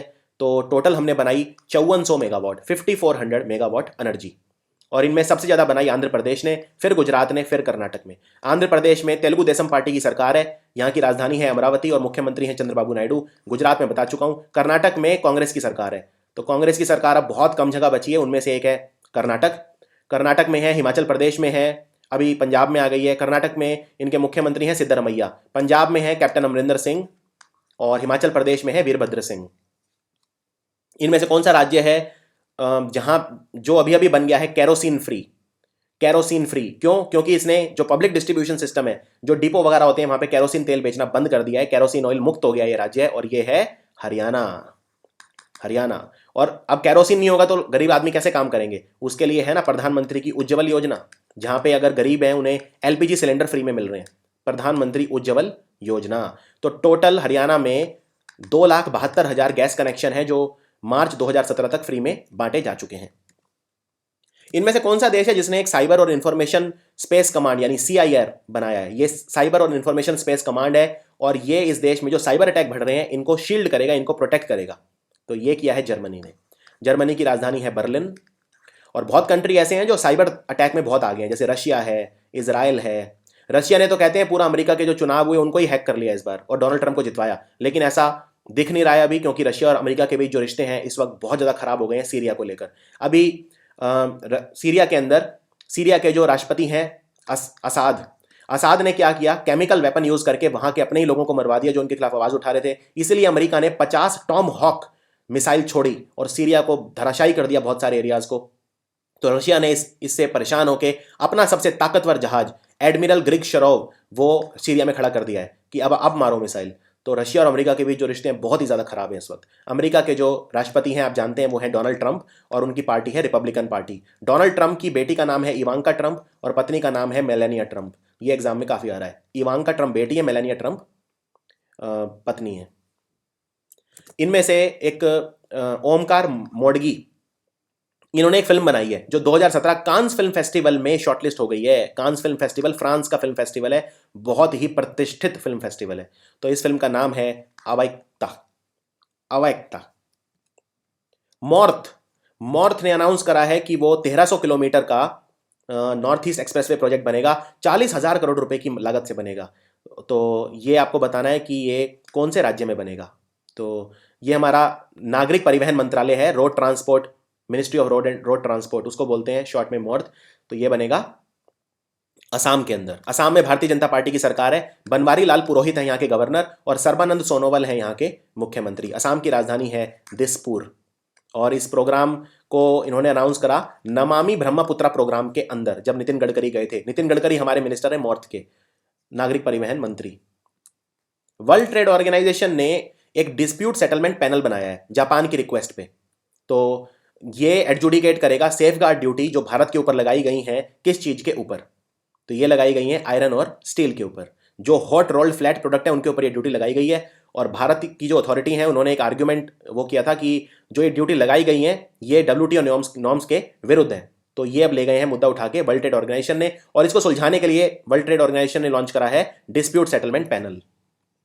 इनमें से कौन सा ऑनलाइन टैक्स फाइलिंग और कंप्लायंस प्लेटफॉर्म है जो लॉन्च हुआ है? ये पहला है भारत में अपनी तरह का मल्टी GSP यानी GST सुविधा प्रोवाइडर, शॉर्ट में नाम है, गुड्स एंड सर्विसेज टैक्स के लिए लॉन्च करा है। और ये ऑनलाइन सोल्यूशन है, तो इसका नाम रखा गया है clear tax. Clear tax, very very important. 1 अप्रैल से लागू हो गया है कि जो हमारी सरकार है उन्होंने वीज़ा, बहुत सारे फॉरेन टूरिस्ट हैं तो ई वीज़ा जो है उस पर स्टे कितने महीने का लगाया है, जिससे फॉरेन टूरिस्ट हैं जो इंडिया आ सकें। और ये 1 अप्रैल से लागू हो गया है। तो ये 30 दिन से बढ़ा के कर दिया है 60 दिन। जो ई वीज़ा पे जो स्टे था वो बढ़ा के 60 दिन कर दिया है। तो आंसर है 2 मंथ्स। 2 मंथ्स। इनमें से कौन सा प्लेटफॉर्म है? iOS होता है जो एप्पल का होता है, मैक, विंडोज़ और एंड्रॉयड। जो सबसे पॉपुलर ऑपरेटिंग सिस्टम बन गया है, ये डेटा दिया है स्टैट काउंटर जो कि वेब एनालिटिक्स कंपनी है। तो सबसे पॉपुलर है एंड्रॉयड, आज सबसे पॉपुलर एंड्रॉयड है। तो ट्रैफिक जो है एंड्रॉयड का वो सबसे पॉपुलर ज़्यादा है, और विंडोज़ को पहली बार पीछे छोड़ा एंड्रॉयड ने, ये याद रखिए। और इसके अलावा एशिया में अगर बात करें तो सबसे पॉपुलर एशिया में भी एंड्रॉयड है, लेकिन नॉर्थ अमेरिका जिसमें 3 कंट्री आते हैं मेनली, मैक्सिको, कनाडा और अमेरिका, वहां पे विंडोज़ पॉपुलर है अभी भी, और यूरोप में भी विंडोज़ पॉपुलर है। इंडिपेंडेंटली पैसेंजर फेयर को फिक्स करने के लिए, ध्यान से सुनिए, एक रेल डेवलपमेंट अथॉरिटी बनाई है रेलवेज ने। और रेल डेवलपमेंट अथॉरिटी पे हमने एक पूरा अलग वीडियो बनाया है, बहुत ही डिटेल में एक्सप्लेन करा है। तो आप बताइए कि रेल डेवलपमेंट अथॉरिटी बनाने के लिए कौन सा एक्ट है जो जिसके तहत हमने ये बनाई है? तो ये हमने बनाई है रेलवे एक्ट 1989 के तहत, 1989 के तहत। और ये 50 करोड़ रुपए लगेंगे। दिल्ली में हेडक्वार्टर होगा इसका, और 1 अगस्त से ये अपना काम करना स्टार्ट कर देगी। इसमें 1 चेयरमैन होगा और 3 मेंबर होंगे। तो इसके बहुत सारे फायदे हैं। एक बात और, विवेक देवरॉय कमेटी जो थी उसकी रिकमेंडेशन के हिसाब से ये बनाई गई है। साइंटिस्ट ने अभी अभी एक नया तरह का केकड़ा खोजा है जिसका नाम है कन्नी मरान झंडू। तो कन्नी मरान झंडू नाम का ये जो केकड़ा है, क्रैब है, ये पेड़ों पे रहता है। ये वेस्टर्न घाट्स में खोजा है। कहाँ पे खोजा है, कौन से राज्य के अंदर खोजा है? तो ये खोजा इन्होंने केरल के अंदर। केरल में पिनरई विजयन है मुख्यमंत्री, और CPIM communist party of India Marxist इसकी सरकार है, वामपंथियों की सरकार है, left. Cabinet committee on economic affair यानी सीसीईए ने अभी अभी अप्रूव करा है कि मेगा पावर पॉलिसी है जो 2009 की, उसमें संशोधन कर दिए गए हैं। इससे जो मेगा सर्टिफिकेट इशू होंगे टैक्स अथॉरिटी को, उसका टाइम बढ़ा के 120 महीने कर दिया गया है। अभी कितने महीने हैं ये आपको बताना है। तो अभी जो टाइम है वो है सिर्फ 60 महीने, तो डबल कर दिया है, 60 से 120 महीने कर दिया है। प्रधानमंत्री नरेंद्र मोदी ने अभी अभी आधारशिला रखी, एक मल्टी मॉडल टर्मिनल बनेगा और एक 4 लेन का ब्रिज बन रहा है गंगा नदी के ऊपर। झारखंड में कौन से डिस्ट्रिक्ट में बन रहा है ये? गंगा नदी के ऊपर जो ब्रिज बन रहा है, 4 लेन का ब्रिज है, छोटा मोटा ब्रिज नहीं है। तो ये बन रहा है साहेबगंज में, साहेबगंज में। और ये बहुत लंबा, इनफैक्ट सबसे लंबा ये ब्रिज होगा गंगा नदी के ऊपर। ये कनेक्ट करेगा साहेबगंज को कटिहार डिस्ट्रिक्ट में, और कटिहार कहाँ है? बिहार में। तो कहाँ से कहाँ तक जाएगा ये ब्रिज? साहेबगंज से कटिहार। अभी अभी एनटीआर नेशनल फिल्म अवार्ड 2013 के लिए किसे मिला है? एनटीआर नेशनल फिल्म अवार्ड मिला है हेमा मालिनी को, हेमा मालिनी को। और 2012 के लिए मिला एसपी बालसुब्रमण्यम को, जो मशहूर सिंगर है, एसपी बालसुब्रमण्यम। ये भारतीय स्टूडेंट कौन है जिन्हें सेकंड प्राइज मिला है ग्रेड 12 कैटेगरी में NASA Ames space settlement contest? NASA ने कॉन्टेस्ट चलाया था, और ये कॉन्टेस्ट ये था कि आप अर्थ और मून को लिफ्ट से कैसे कनेक्ट कर सकते हो, एलिवेटर से। तो इस पे ये भारतीय बच्चा है 12वीं क्लास का, तो इसका नाम है साई किरण पी। वैसे चेन्नई का बच्चा है ये, तो इसने ये सेकंड अवार्ड इसमें जीता है। इनमें से बेस्ट जो नेशनल अवार्ड हुए हैं अभी अभी 64, बेस्ट फिल्म का अवार्ड किसे मिला है? ये बहुत इंपॉर्टेंट क्वेश्चन है, और नेशनल अवार्ड पे भी हमने एक अलग सेपरेट वीडियो बनाया है। तो बच्चों की बेस्ट फिल्म है धानक, बच्चों की, ध्यान से सुनिए। ओवरऑल बेस्ट फिल्म है नीरजा, तो इस क्वेश्चन का आंसर है नीरजा। और सामाजिक विषयों पे बेस्ट पिक्चर है पिंक, पिंक। बेस्ट एक्टर का अवार्ड मिला है अक्षय कुमार को रुस्तम पिक्चर के लिए, और बेस्ट एक्ट्रेस का अवार्ड मिला है सुरभि लक्ष्मी को, सुरभि लक्ष्मी। और बेस्ट सपोर्टिंग एक्ट्रेस का अवार्ड मिला है, ये इंपॉर्टेंट है, जायरा वासिम, जो जम्मू कश्मीर से हैं, जायरा वासिम को दंगल के लिए। भारत ने लगभग 14,000 करोड़, $2 बिलियन की डील साइन करी है advance surface to air missile system के लिए। तो कौन सा देश है जो भारत को advance surface to air missile system दे रहा है? तो ये देश है इजराइल, और इजराइल की राजधानी है जेरूसलम। इजराइल के जो प्रधानमंत्री हैं वो हैं बेंजामिन नेतान्याहू, बेंजामिन नेतान्याहू। इनमें से भारत का पहला टीबी फ्री इंडिया समिट कहां पर हो रहा है? ट्यूबरकुलोसिस फ्री इंडिया समिट, ये पहला समिट है, और ये होगा भारत के अंदर धर्मशाला में। धर्मशाला, जो तिब्बतन गवर्नमेंट इन एग्जाइल है, उसका हेडक्वार्टर भी धर्मशाला में, हिमाचल प्रदेश के अंदर। और इस बार इसका जो थीम है वो है इंडिया वर्सेस टीबी, यानी भारत टीबी के खिलाफ। इंडिया ने अनाउंस करा है अभी अभी कि एक वो ग्रीन ग्रोथ इक्विटी फंड बना रहा है। कौन से देश के साथ मिलकर बना रहा है? इससे जो ग्रीन इंफ्रास्ट्रक्चर प्रोजेक्ट है उनको फंड किया जाएगा, उनको पैसा दिया जाएगा, जिससे वो काम शुरू कर सकें। तो भारत ये 120 मिलियन पाउंड की लागत इन्वेस्ट टोटल होगा इसके अंदर। तो पाउंड से समझ गए होंगे, ये कंट्री है यूनाइटेड किंगडम। इनमें से कौन से राज्य की सरकार है जिसने ये कहा है कि ट्रिपल तलाक से जो पीड़ित महिलाएं हैं उनको कानूनी सलाह मुफ्त दी जाएगी? ये अनाउंस करा है केरल की सरकार ने। अभी बहुत सारे केसेस जैसे सामने आए हैं जिसमें जो ट्रिपल तलाक है उसका गलत इस्तेमाल करके महिलाओं को तलाक दे दिया जा रहा है। एशियन डेवलपमेंट बैंक ने भारत का जो इकोनॉमिक ग्रोथ है, भारत का यानी जीडीपी ग्रो कितना करेगा, वो प्रोजेक्शन कम कर दिया है 2017-2018 के लिए। यानी 1 अप्रैल 2018 से 31 मार्च 2018 तक, 1 अप्रैल 2017 से 31 मार्च 2018, फाइनेंशियल ईयर 2018 भी इसे बोलते हैं, या फिस्कल भी बोल सकते हो आप इसे। तो पहले एशियन डेवलपमेंट बैंक के हिसाब से हम ग्रो करने वाले थे 7.8%, अब कितना करेंगे? अब करेंगे 7.4%। लेकिन एशियन डेवलपमेंट बैंक ने यह भी कहा है कि भारत 7.4% भी सबसे ज्यादा है पूरी दुनिया में, यानी हमारी इकोनॉमी सबसे ज्यादा ग्रो करेगी इस साल। और एशियन डेवलपमेंट बैंक का मैं बता चुका हूं हेडक्वार्टर मनीला में है, जो फिलीपींस की राजधानी है। इनमें से किस व्यक्ति ने 2016 का ACM-AM टूरिंग अवार्ड जीता है, जिसे कंप्यूटिंग का नोबेल प्राइज कहते हैं? और यह अवार्ड इन्हें दिया एसोसिएशन फॉर कंप्यूटिंग मशीनरी ने। तो इन व्यक्ति का नाम है sir Tim Berners Lee, sir Tim Berners Lee. www जो आप किसी वेबसाइट को खोलने से पहले लगाते हैं, वर्ल्ड वाइड वेब, उसके भी ये फाउंडर है, इन्वेंटर है। इन्होंने खोज की थी www की। कनिची योकोहामा, इन्हें कंट्री डायरेक्टर बना दिया गया है India resident mission of the Asian development bank. तो इन्होंने किसको रिप्लेस किया है? इन्होंने रिप्लेस किया है एम थेरेसा खो को, एम थेरेसा खो को। इनमें से कौन से देश की संसद है जिसने एक बिल प्रस्तुत करा है? इस बिल के मुताबिक वहां की जो सरकारी और प्राइवेट कंपनियां हैं उन्हें पहले यह प्रूव करना पड़ेगा कि वो एम्प्लॉयज को इक्वल पे दे सकते हैं, यानी काम बराबर दाम।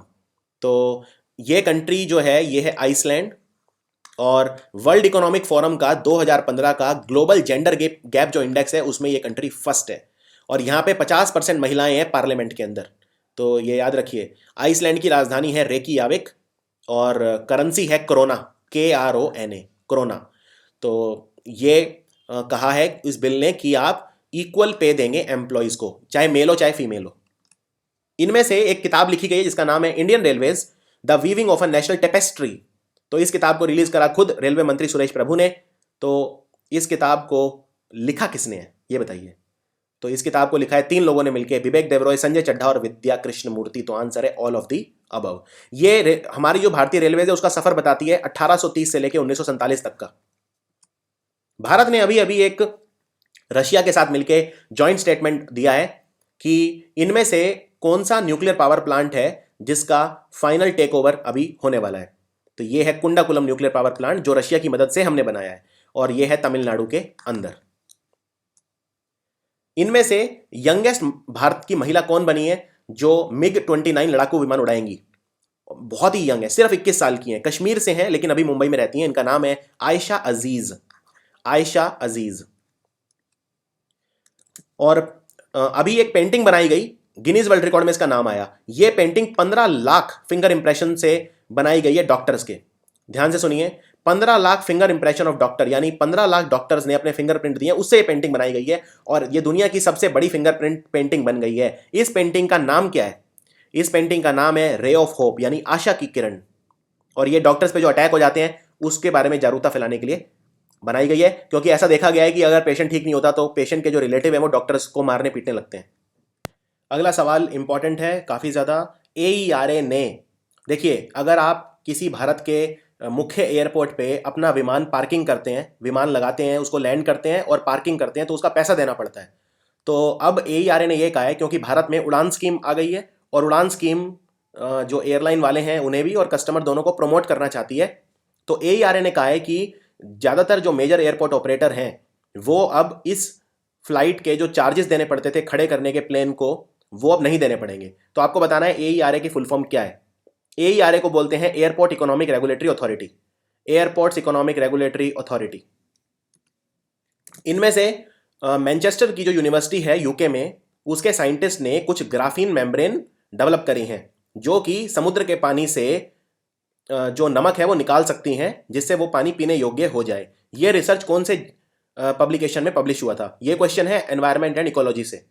आप इसको साइंस एंड टेक्नोलॉजी में भी क्लासीफाई कर सकते हैं। तो ये रिसर्च पब्लिश हुआ था नेचर नैनो टेक्नोलॉजी नाम के जर्नल में। और एक बात याद रखिए, एक भारत का व्यक्ति भी था इस रिसर्च टीम में जिसका नाम है राहुल नायर। इनमें से कौन सा बांग्लादेश का खिलाड़ी है जिसे नाराल एक्सप्रेस बोलते हैं? इसने अपना रिटायरमेंट ले लिया है T20 से अभी अभी, और ये यूनाइटेड नेशंस के साथ भी काम कर चुका है। इसका नाम है मशरफे मोर्तजा, मशरफे मोर्तजा, जो बांग्लादेश के कप्तान भी रह चुके हैं। न्यूज़ इंटीग्रिटी इनिशिएटिव नाम की ऑर्गेनाइजेशन लॉन्च हुई है, जिससे इंटरनेट पर जो फेक न्यूज़ है, यानी कि जो बोगस न्यूज़ होती है, जो नकली न्यूज़ या जो ऐसी झूठ फैला देते हैं, वो ना फैले। तो इसके लिए लॉन्च हुई है न्यूज़ इंटीग्रिटी इनिशिएटिव। तो कौन सा इंस्टीट्यूट है जो इस इनिशिएटिव को लागू करेगा, उसको एडमिनिस्टर करेगा, रोजमर्रा का काम देखेगा? ये है कनी ग्रेजुएट स्कूल ऑफ जर्नलिज्म, कनी graduate school of journalism. Bharat ने अभी अभी कौन से देश के साथ नोवा इकोनॉमिक और फाइनेंशियल डायलॉग शुरू करा? नोवा, आर्थिक तौर पर ये दोनों देश एक दूसरे के साथ सहयोग करेंगे। ये भारत ने किया यूके के साथ, यूनाइटेड किंगडम के साथ। सो आंसर है सी। और यूके की प्रधानमंत्री पूछ सकते हैं आपसे, तो वो आप जानते ही हैं, थेरेसा मे। अभी बहुत न्यूज़ में है यूके, क्योंकि ब्रेक्सिट हो रहा है, ब्रिटेन जो है वो यूरोपियन यूनियन से अलग हो रहा है। अभी अभी एक अनाउंसमेंट हुई नरेंद्र मोदी जी के द्वारा। उन्होंने कहा कि प्रधानमंत्री उज्ज्वल योजना कितने बेनिफिशियरी हो चुके हैं, कितने लोग उससे लाभान्वित हो चुके हैं।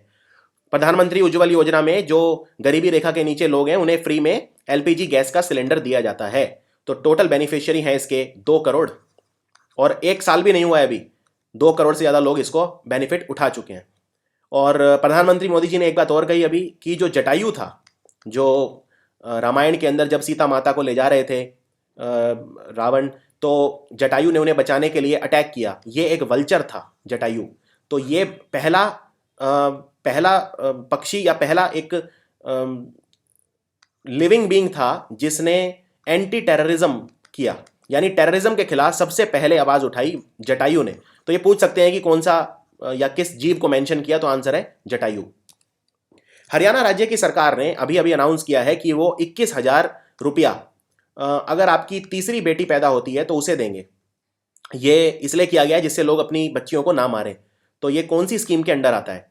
ये आता है आपकी बेटी हमारी बेटी, आपकी बेटी हमारी बेटी। और 24 अगस्त 2015 के बाद जो भी परिवार जिनमें तीसरी संतान अगर बेटी हुई तो फिर उनको ये दिया जाएगा।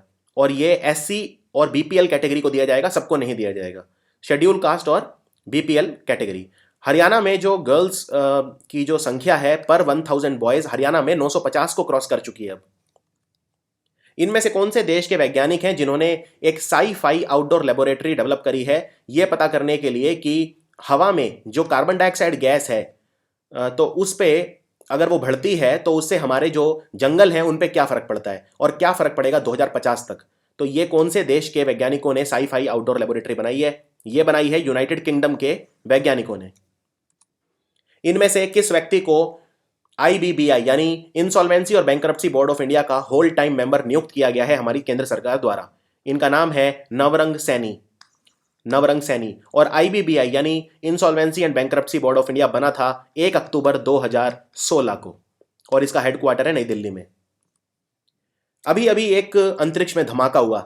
ऐसा कहा जाता है कि यह धमाका बहुत इंपॉर्टेंट था क्योंकि इससे एक्सरे की जो ऑब्जर्वेटरी है उसने इसको कैप्चर किया है, और ये धरती से 10.7 बिलियन, यानी आप इसको बोल सकते हैं 1 बिलियन होता है 100 करोड़, तो ये हो गया 10 बिलियन, यानी कि 1070 करोड़ प्रकाश वर्ष धरती से दूर इस जगह पे धमाका हुआ है। तो आपको बताना है कि ये किसने कैप्चर करा है? इसको कैप्चर करा नासा ने। नासा ने देखा इसे अपने अत्याधुनिक उपकरणों द्वारा।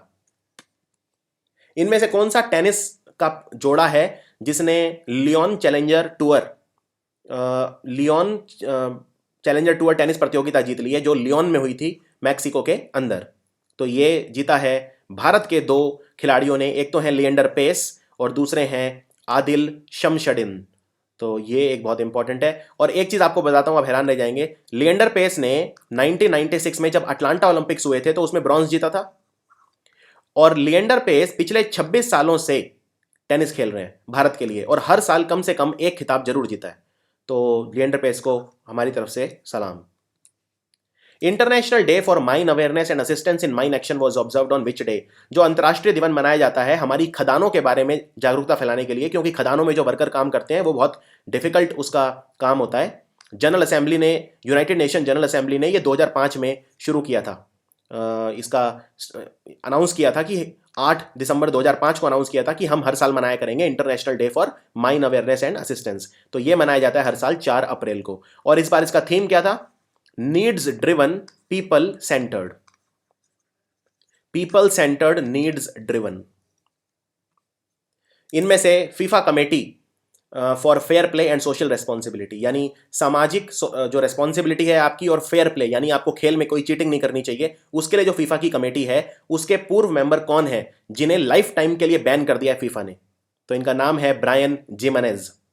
Brian Jimenez. इन पे भ्रष्टाचार के घंघोर आरोप लगाए गए हैं। और बस आपको इतना ही याद रखना है, ब्रायन जिमेनेज।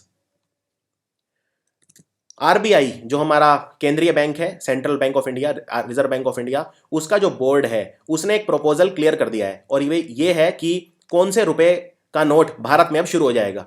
कितने रुपए का नोट? तो 200 रुपए का नोट अब बहुत जल्दी शुरू होने वाला है, और ये जून के बाद इसकी प्रिंटिंग स्टार्ट हो जाएगी। इनमें से कितने एमओयू साइन करे भारत और मलेशिया ने? क्योंकि मलेशिया के प्रधानमंत्री नजीब रजाक भारत आए हुए थे। नजीब रजाक है मलेशिया के प्रधानमंत्री, क्वेश्चन जरूर आएगा। तो टोटल हमने एमओयू साइन करे हैं 7, जैसे एयर सर्विसेज में, स्पोर्ट्स में, एंटरप्रेन्योरशिप डेवलपमेंट, टेक पार्क, बहुत सारे एमओयू साइन करे हैं। हाँ, एक याद रख लीजिए कि मलेशिया ने आंध्र प्रदेश के साथ एमओयू साइन करा है, वहां पे ये टेक्नोलॉजी पार्क बनाएंगे। इनमें से वो मशहूर पॉप आर्ट सिंगर कौन है जिनका भी अभी निधन हो गया, और इनकी एक बिलबोर्ड स्टाइल पेंटिंग थी, प्रेसिडेंट इलेक्ट, तो इनका नाम है जेम्स रोसनक्विस्ट, जेम्स रोसनक्विस्ट। और इनका सबसे फेमस जो एल्बम है वो है F111, और इनकी एक आत्मकथा भी है जिसका नाम है painting below zero, painting below zero. तो ये एक पॉप आर्ट के पायोनियर थे, और इनकी ये जो पेंटिंग की एल्बम है इसका नाम है F111। इनमें से कौन से इंस्टीट्यूट के साइंटिस्ट हैं जिन्होंने एक बहुत ही बड़ा प्लैनेट, उसके कुछ हिस्से देखे हैं जो एक्सरे बाइनरी स्टार सिस्टम, जिसको बोलते हैं MXB 1658298 की परिक्रमा कर रहा था? तो ये रिसर्च किया Raman research institute Bengaluru, India के साइंटिस्ट ने। रमन रिसर्च इंस्टीट्यूट है बेंगलुरु में, इसका नाम रमन रखा है हमारे नोबेल प्राइज जीत चुके डॉक्टर CV रमन जी के नाम पर। इक्वाडोर के प्रेसिडेंशियल चुनाव अभी भी हुए, तो इक्वाडोर का नया राष्ट्रपति कौन बना है? इक्वाडोर का नए राष्ट्रपति बने हैं लेनिन मोरेनो, इक्वाडोर। अब आपके लिए आज का चौथा सवाल, इक्वाडोर की राजधानी बताइए मुझे, क्या राजधानी है इक्वाडोर की? इनमें से कौन सी रेगुलेटरी बॉडी है जो एक एनफोर्समेंट डिपार्टमेंट बनाना चाहती है अलग? किस लिए? जिससे अगर कोई पेनल्टी इशू हो या कोई वार्निंग इशू हो, उसको कोई वायलेट करे उसके लिए। यानी अगर आप किसी पे पेनल्टी लगा देते हैं, किसी कंपनी पे या ऑर्गेनाइजेशन पे, और वो पेनल्टी ना भरे या कोई वायलेशन है उसका जुर्माना ना अदा करे, तो उसके लिए एक सेपरेट एनफोर्समेंट डिपार्टमेंट होना चाहिए। तो ये निर्णय लिया रिजर्व बैंक ऑफ इंडिया ने, रिजर्व बैंक ऑफ इंडिया ने। और अभी अभी एक बहुत बड़ी कॉन्फ्रेंस हुई वर्ल्ड पार्लियामेंटेरियंस की, जिसमें 131 देशों ने हिस्सा लिया। तो ये कहाँ पे हुई? ये इंटर पार्लियामेंट्री यूनियन ने ऑर्गेनाइज की, और बांग्लादेश जातीय संसद इन्होंने ऑर्गेनाइज करी। और जो प्राइम मिनिस्टर है बांग्लादेश की, शेख हसीना, उन्होंने इसमें हिस्सा लिया, और यहाँ पे एक डाक टिकट भी लॉन्च करी। इसमें भारत की तरफ से जो नोबेल प्राइज जीत चुके हैं, Nobel peace prize, Kailash Satyarthi, जिन्होंने बच्चों को बंधुआ मजदूरी से, बाल मजदूरी से बचाने के लिए बहुत काम किया है, 40,000 बच्चों को, इनकी जो ऑर्गेनाइजेशन है बचपन बचाओ आंदोलन, उन्होंने काम किया है, उन्होंने भी यहाँ पे हिस्सा लिया और स्पीच भी दी। तो इसकी कॉन्फ्रेंस हुई अभी अभी ढाका में। और याद रखिए टोटल 136 कॉन्फ्रेंस हो चुकी हैं इसकी, और जो 137वीं कॉन्फ्रेंस होगी वो होगी रशिया में, सेंट पीटरबर्ग में। एक बात और, जो IPU है यानी इंटर पार्लियामेंट्री यूनियन, उसका हेडक्वार्टर है जेनेवा, स्विट्जरलैंड के अंदर। इनमें से कौन से बंदी बनाए हुए एराइट्रियन स्वीडिश जर्नलिस्ट हैं? एराइट्रिया एक हॉर्न ऑफ अफ्रीका में कंट्री है, और स्वीडन तो एक स्कैंडिनेवियन कंट्री है। तो एराइट्रिया स्वीडिश जर्नलिस्ट हैं जिन्हें यूनेस्को का Guillermo Cano world prize press freedom award दिया है, क्योंकि इन्होंने जो प्रेस फ्रीडम है उसे प्रमोट करा है, अपने पत्रकारिता में योगदान के लिए इन्हें अवार्ड मिला है। तो इनका नाम है दाविद इसाक, दाविद इसाक। इनमें से मद्रास हाई कोर्ट के नए चीफ जस्टिस कौन बने हैं? मुख्य न्यायमूर्ति मद्रास हाई कोर्ट के, तो इनका नाम है इंदिरा बनर्जी, इंदिरा बनर्जी। और तमिलनाडु के जो गवर्नर हैं वो हैं सी विद्यासागर राव, सी विद्यासागर राव। ये भी पूछ सकते हैं, तमिलनाडु के मुख्यमंत्री भी आपसे पूछ सकते हैं, क्योंकि नए बने हैं एडप्पड़े पलनास्वामी, जयललिता जी के निधन के बाद बने थे ओ पनीर सेल्वम, और ओ पनीर सेल्वम के बाद बने एडप्पड़े पलनास्वामी। इनमें से हमारी बैडमिंटन खिलाड़ी कौन है जिन्होंने वुमेन सिंगल टाइटल जीत लिया, इंडिया ओपन? ये बहुत बड़ी उपलब्धि है, क्योंकि वर्ल्ड नंबर 1 प्लेयर को हराया है, और इनका नाम है PV सिंधु। तो PV सिंधु, और जो मेंस का टाइटल जीता वो जीता विक्टर अलेक्सन ने, विक्टर एक्सल्सन, ये हैं डेनमार्क के, लेकिन मैन का जीता PV सिंधु ने, और स्पेन की कैरोलिना मारिन जो दुनिया की नंबर 1 खिलाड़ी है, उन्होंने उनको हराया। इनमें से NBEM यानी national board of electric mobility की अध्यक्षता कौन करेंगे? याद रखिए national board of electric mobility अभी अभी बना है, और बहुत सारी चीज़ें अभी अभी बनी है, जैसे रेल अथॉरिटी बनी है, एक national board of electric mobility बनी है। तो ये आप करंट अफेयर डिटेल में चेक कर सकते हैं। इसकी अध्यक्षता करेंगे secretary of the department of heavy industry, जो भी डिपार्टमेंट ऑफ हैवी इंडस्ट्री के सेक्रेटरी होंगे वो करेंगे। अभी हैं गिरीश शंकर, तो अभी गिरीश शंकर करेंगे इसकी अध्यक्षता, national board of electric mobility के।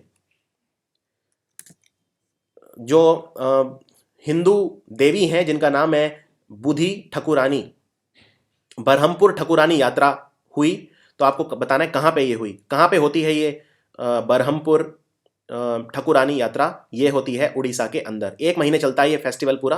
तो आंसर है ओडिशा। आईसीआईसीआई बैंक और एक्सिस बैंक ने 1800 करोड़ रुपए के लोन, जो पेपर बनाने वाली कंपनी बेलारपुर इंडस्ट्री के लोन बेच दिए हैं। कौन सी एसेट रिकंस्ट्रक्शन कंपनी को बेचे हैं? तो इस कंपनी का नाम है एडलवीस एसेट रिकंस्ट्रक्शन कंपनी। और एग्जाम में ये पूछ रहे हैं कि एक्सिस बैंक की सीईओ कौन है, तो उनका नाम है शिखा शर्मा।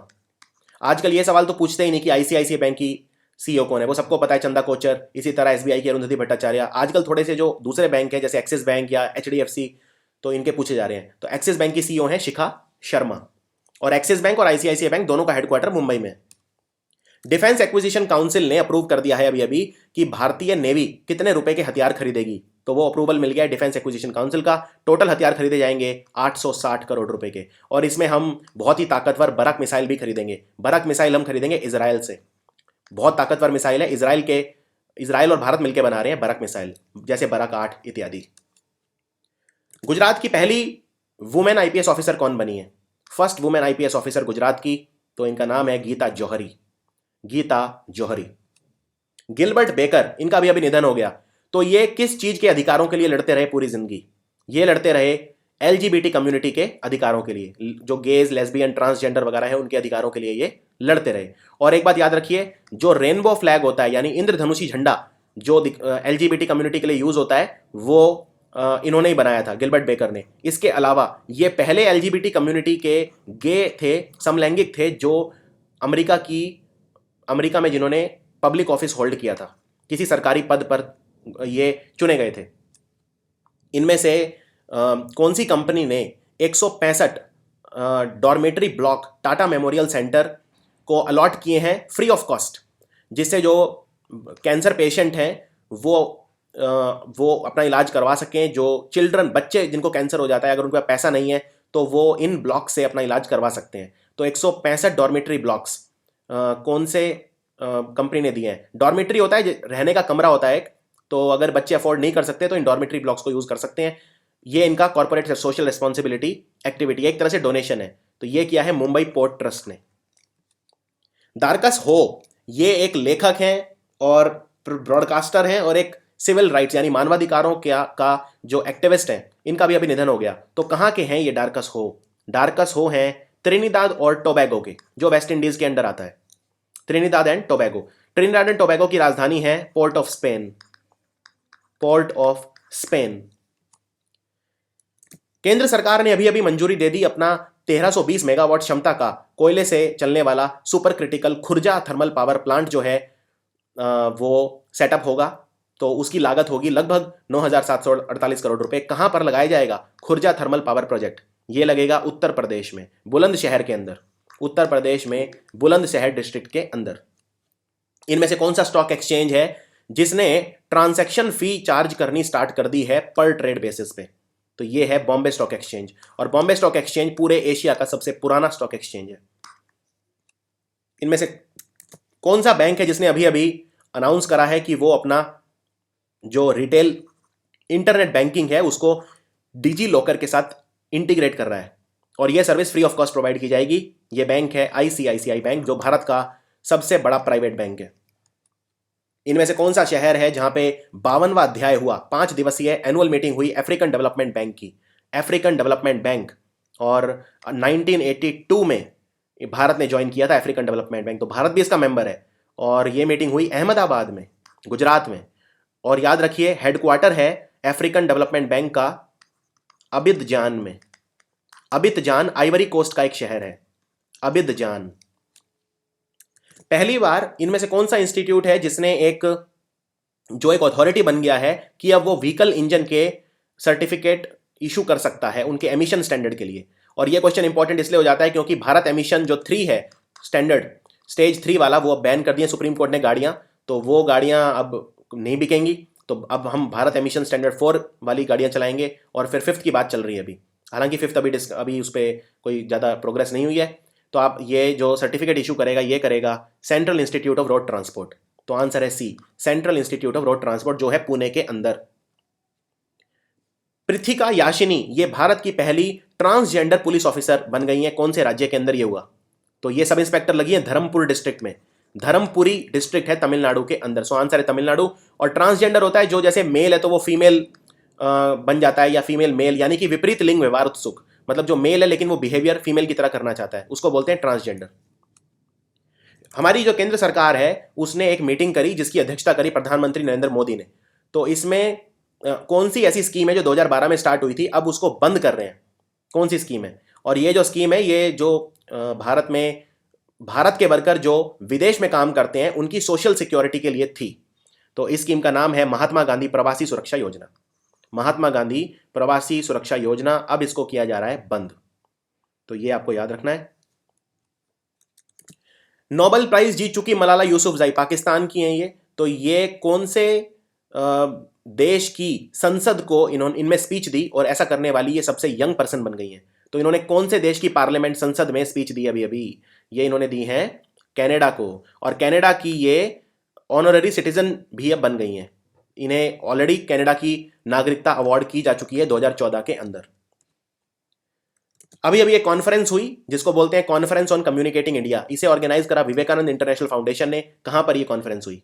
ये हुई न्यू दिल्ली के अंदर।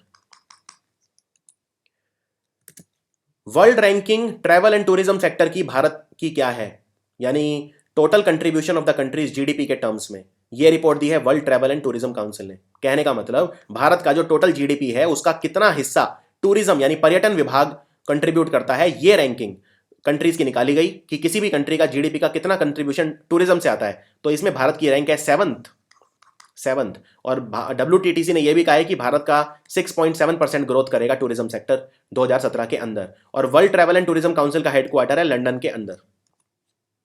ट्विटर के एशिया पैसिफिक बिजनेस जो संभालते थे, उसके हेड थे, उन्होंने अपना रिटायरमेंट अभी ले लिया कंपनी से। उनका नाम क्या है? तो ट्विटर कंपनी के CEO एग्जाम में 3-4 बार आ चुका है, ये है जैक डॉर्सी। जैक डॉर्सी हैं कंपनी के CEO। और ट्विटर कंपनी के बारे में, इसका हेडक्वार्टर सैन फ्रांसिस्को अमेरिका के अंदर है। और इसकी जो एशिया पैसिफिक के बिजनेस के हेड थे वो थे एलिजा नॉक्स, जिन्होंने अपना इस्तीफा दे दिया है। 54वें नेशनल मैरीटाइम डे धूमधाम से सेलिब्रेट किया गया क्योंकि इस दिन पहली यात्रा भरी थी SS लॉयल्टी ने, जो पहला जहाज था सिंधिया स्टीम नेविगेशन कंपनी का। तो आपको बताना है ये किस दिन हम मनाते हैं नेशनल मैरीटाइम डे। 5 अप्रैल को हर साल मनाया जाता है, 5 अप्रैल। तो ये जो पहली यात्रा थी ये यूके के अंदर हुई थी भारत से। इनमें से कौन सा ऐसा एरिया है, कौन सी जगह है जिसे पश्चिम बंगाल का 22वां जिला घोषित कर दिया है? पश्चिम बंगाल में 21 जिले थे, अब 22 हो गए हैं। तो 22वां जिला कौन सा बना है? इसका नाम है झारग्राम। इनमें से कौन से यूनिवर्सिटी के साइंटिस्ट हैं जिन्होंने ग्रासोलीन नाम का एक पदार्थ खोजा है, उसको डेवलप करा है? ये एक बायोफ्यूल है जो घास से मिलता है और इसमें इतनी क्षमता है कि ये एयरक्राफ्ट को भी पावर कर सकता है, लड़ाकू विमान भी चला सकता है, ईंधन का काम कर सकता है। ग्रासोलीन ये डिस्कवर करा है घेंट यूनिवर्सिटी के वैज्ञानिकों ने। घेंट यूनिवर्सिटी। अब आज का 5वां सवाल, कौन से देश में है घेंट यूनिवर्सिटी? लिख के बताइए कमेंट्स में। इनमें से कौन सा हाई कोर्ट है जिसने यह कहा है कि जितनी भी नदियां हैं या जितने भी हिमनद हैं, ग्लेशियर और जंगल, वो अब लिविंग एंटिटी की तरह ट्रीट किए जाएंगे? यह कहा है उत्तराखंड, देवभूमि उत्तराखंड के हाई कोर्ट ने। तो ये आपको याद रखना है। और उत्तराखंड हाई कोर्ट के चीफ जस्टिस अब न्यूज में आ गए हैं, उनका नाम है KM जोसेफ। तो ये याद रखिए, उत्तराखंड में नई सरकार बनी है भारतीय जनता पार्टी की।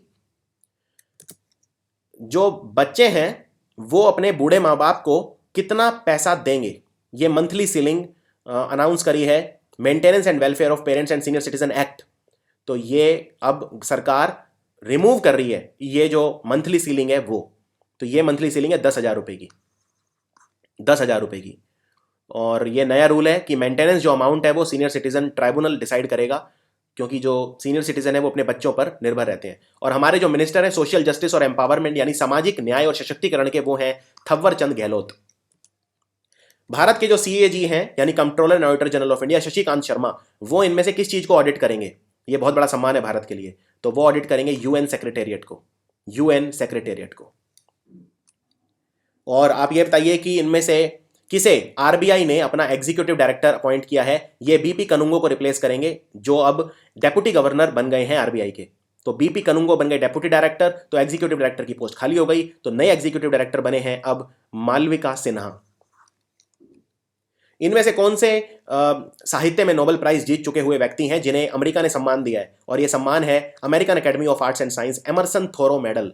एमरसन थोरो मेडल मिला है टॉनी मॉरिसन को, टॉनी मॉरिसन। और ये पुलिट्जर प्राइज भी जीत चुके हैं, बहुत ही महान साहित्यकार हैं। स्टेट बैंक ऑफ इंडिया ने अभी अभी कितने बैंक के साथ मर्ज हो गया है, कंप्लीट हो गया है ये?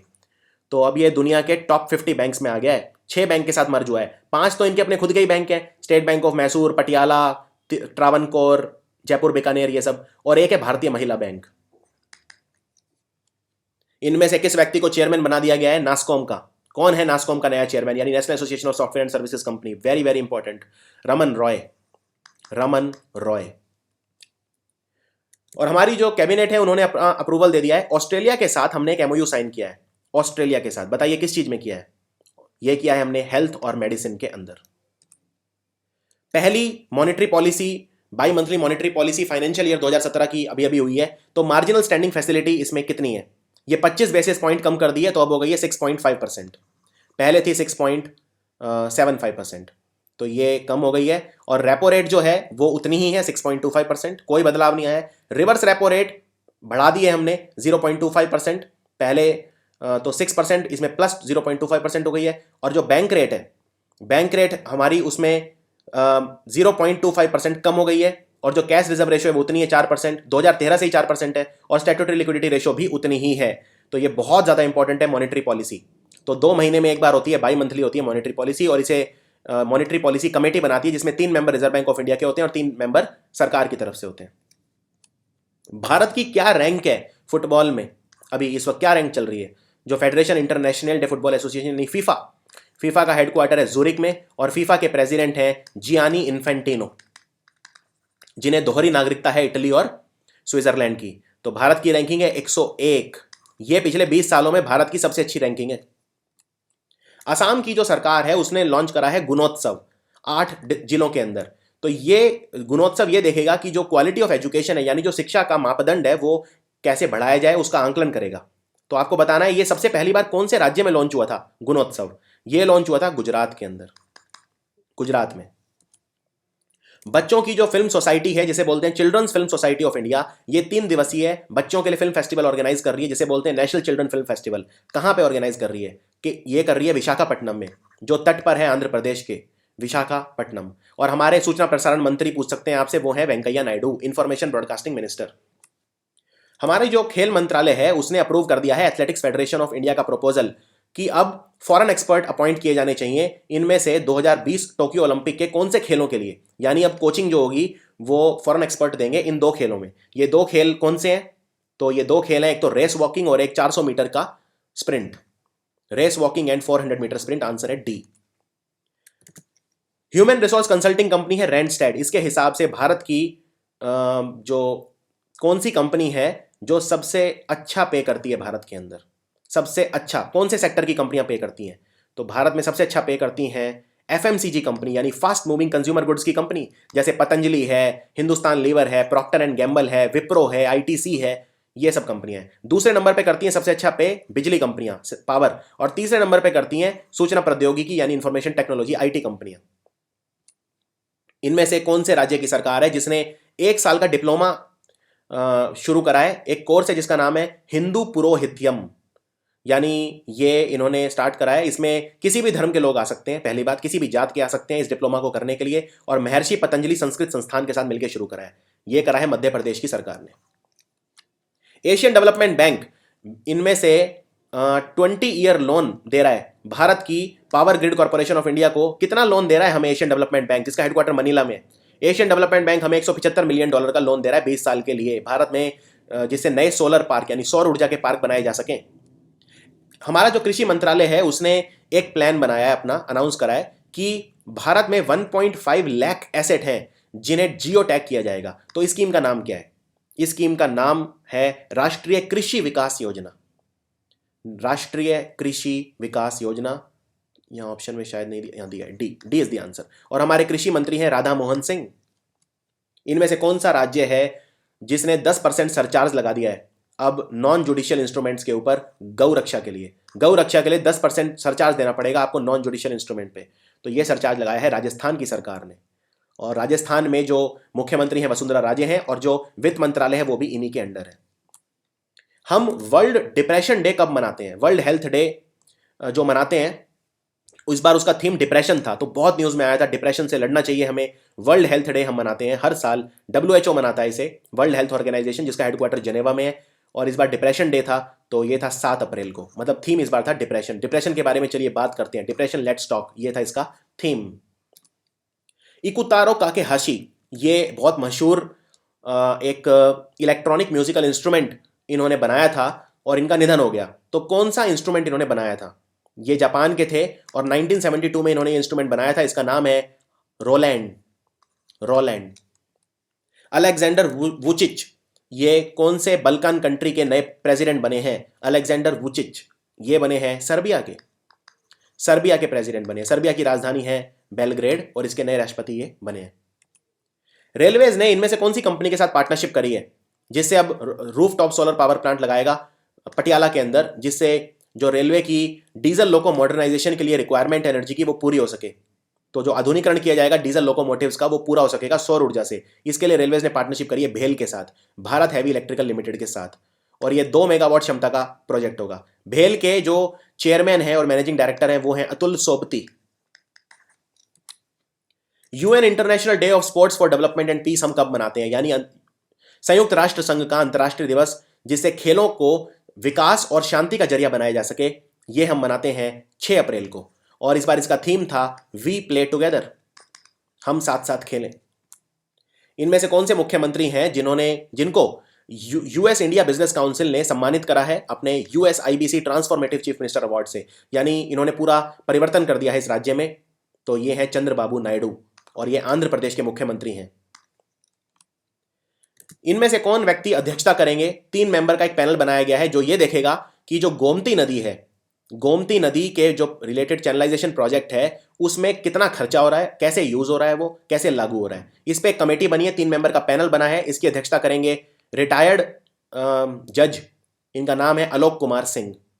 और जो गोमती नदी है, ये लखनऊ इसके किनारे है, ये पीलीभीत से निकलती है, इसे ऋषि वशिष्ठ की बेटी भी कहते हैं।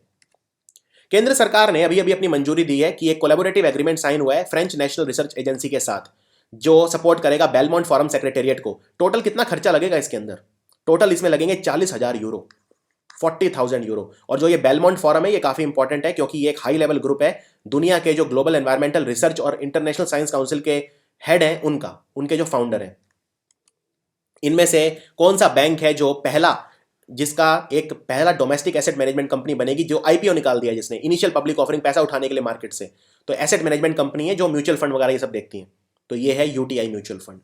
UTI म्यूचुअल फंड, जिसके मैनेजिंग डायरेक्टर है लियो पुरी। पदयानी फेस्टिवल अभी अभी मनाया गया धूमधाम से, कौन से शहर में? इसमें भद्रकाली या गॉडेस काली की पूजा होती है, जो काली देवी हैं, काली माता, उनकी पूजा होती है। ये मनाया जाता है केरल के अंदर। और जो पद मतलब होता है आर्मी या फोर्स मलयालम के अंदर। इनमें से कौन से वो भारतीय वैज्ञानिक हैं जॉन हॉपकिंस यूनिवर्सिटी में, जिन्होंने डेवलप करा है दुनिया का पहला 5 डायमेंशनल अल्ट्रासाउंड सिस्टम, जिससे अगर कोई ट्यूमर वगैरह है तो वो आप आसानी से खोज सकते हैं? तो ये करके दिखाया है निशिकांत देशमुख ने। निशिकांत देशमुख। इनमें से कौन सी कंपनी है जिसने एक नया एग्रीमेंट लॉन्च करा है, जिसका नाम है पाक्स? ये यूजर्स को, जो मेंबर हैं, वो पेटेंटेड प्रॉपर्टी को अब यूज कर सकते हैं फ्री में। तो ये स्टार्ट करा है गूगल ने। गूगल ने करा है ये स्टार्ट। पाक्स, पाक्स का मतलब क्या होता है? पीस। स्पेनिश भाषा में इसका मतलब होता है शांति। इनमें से कौन से भारतीय क्रिकेटर हैं जिन्हें Wisden's leading cricketer in the world का अवार्ड मिला है 2016 के लिए? 2016 में ये सर्वश्रेष्ठ खिलाड़ी रहे विजडन के हिसाब से, जिसे क्रिकेट की बाइबल भी कहते हैं। तो ये है विराट कोहली, हमारे कप्तान विराट कोहली। और ये तीसरे भारतीय बने जिन्हें यह सम्मान मिला है विजडन से। वीरेंद्र सहवाग और सचिन तेंदुलकर को मिला हुआ है इनसे पहले। नूर उआ जजाटे, ये दुनिया का सबसे बड़ा सौर ऊर्जा का प्लांट है। ये अभी अभी लॉन्च करा किंग मोहम्मद 6 ने। कौन से देश में लॉन्च करा है? इसका नाम है नूर उआर जजाटे। इसको लॉन्च करा है मोरक्को के अंदर। मोरक्को की राजधानी है रबात, और मोरक्को में चलता है मोरक्कन दिरहम। अफ्रीका का देश है मोरक्को। इनमें से कौन सी कंपनी है जो $20 मिलियन इन्वेस्ट कर रही है थियोब्रोमा नाम की एक बेकरी चेन है, उसको उसको खरीद लिया है। तो बहुत बड़ा स्टेक खरीद लिया है थियोब्रोमा के अंदर। तो ये करा है आईसीआईसीआई वेंचर ने, आईसीआईसीआई वेंचर। इनमें से कौन सी कंपनी है जिसने लाइसेंस जिसे मिल गया है रिजर्व बैंक ऑफ इंडिया की तरफ से पेमेंट बैंक शुरू करने के लिए? तो ये मिल गया है आदित्य बिरला ग्रुप को। आदित्य बिरला ग्रुप अब अपना पेमेंट बैंक खोल सकता है, और ये 7वीं कंपनी बनी जिसे ये लाइसेंस मिला है। यूपी की सरकार ने अभी अभी अनाउंस करा है कि फार्मर का जितना भी लोन है सारा माफ कर दिया जाएगा। जो छोटे और मार्जिनल फार्मर है उनका कितना लोन है जो माफ कर दिया इन्होंने? 36,000 करोड़ रुपए का लोन माफ कर दिया। और इस पर हमने एक अलग वीडियो बनाया है कि क्या यह फैसला सही है या नहीं। इनमें से कौन सा देश है जिसने डिजिटल करेंसी को अपना लिया है? एक यहाँ पे कानूनन अब आप पे कर सकते हैं डिजिटल करेंसी से, 1 अप्रैल से लागू हो गया है। तो ये देश है जापान। जापान। तो डिजिटल करेंसी होती है जैसे बिटकॉइन वगैरह, ये सब डिजिटल करेंसी बोलते हैं इन्हें। इनमें से कौन से राज्य की सरकार है जिन्होंने पीटीजी डाकिया योजना शुरू करी है, जिससे 70,000 परिवार ऐसे हैं आदिवासी समुदाय के, इनको 35 किलो चावल हर महीने मिला करेगा फ्री में। तो ये स्टार्ट करा है झारखंड ने। झारखंड में डोर टू डोर सर्विस है, डाकियों के थ्रू ये की जाएगी। इसमें 35 किलो चावल आपके डोर पे पहुंचाया जाएगा। झारखंड जो है इसकी राजधानी आप जानते ही हैं, और झारखंड के मुख्यमंत्री हैं रघुबर दास, जो पहले यहाँ के गैर आदिवासी समुदाय से आते हैं। इनमें से कौन सा प्रोफेशनल आइस हॉकी लीग है जिसने एक रिस्ट्रिक्शन लगा दी है अपने खिलाड़ियों पे कि वो 2018 में विंटर ओलंपिक्स जो प्योंगचैंग में होंगे उनमें हिस्सा नहीं लेगा? तो ये किया है नेशनल हॉकी लीग ने। नेशनल हॉकी लीग, जिसका हेडक्वार्टर है न्यूयॉर्क शहर के अंदर। इलेक्शन कमीशन ने यह डिसाइड करा है कि जो 9 लाख से ज्यादा ऐसे इलेक्ट्रॉनिक वोटिंग मशीन है जिनको रिप्लेस करेगा ये नए M3 type electronic voting machine से, टोटल खर्चा आएगा इसमें 1940 करोड़ रुपए। तो जो ये नए इलेक्ट्रॉनिक वोटिंग मशीन है इन्हें कौन बना रहा है? इन्हें बना रहे हैं बेल और ECIL। तो आंसर है 2 और 3, बेल और ECIL, ये दोनों मिलकर बना रहे हैं। और बहुत इस पर कॉन्ट्रोवर्सी चल रही है कि क्या इलेक्ट्रॉनिक वोटिंग मशीन में फ्रॉड संभव है। भारतीय रिसर्चर कौन है जिन्होंने मर्दों के लिए पहला कॉन्ट्रासेप्शन बनाया है जिसका नाम है रिसुग, यानी जो मर्द हैं वो भी अब प्रेगनेंसी से बच सकते हैं, और इनका नाम है सुजोय गुहा। सुजोय गुहा। और रिसुग की फुल फॉर्म है reversible inhibition of sperm under guidance. इनमें से कौन से राज्य की सरकार है जिसने लॉन्च करी है स्मार्ट फैमिली कार्ड स्कीम, जिसमें जो इस राज्य के लगभग 1.89 करोड़ यानी 1,89,000 राशन कार्ड है उनको रिप्लेस कर दिया जाएगा। 330 करोड़ रुपए का खर्चा इसमें आएगा। यह किया है तमिलनाडु की सरकार ने। इनमें से कौन सा देश है जिसने एबनॉर्मल बियर्ड, यानी जो मुस्लिम समुदाय के लोग हैं वो अब बहुत अलग तरह की दाढ़ी नहीं रख सकते, और बुर्का भी पब्लिक प्लेसेस में नहीं पहन सकते?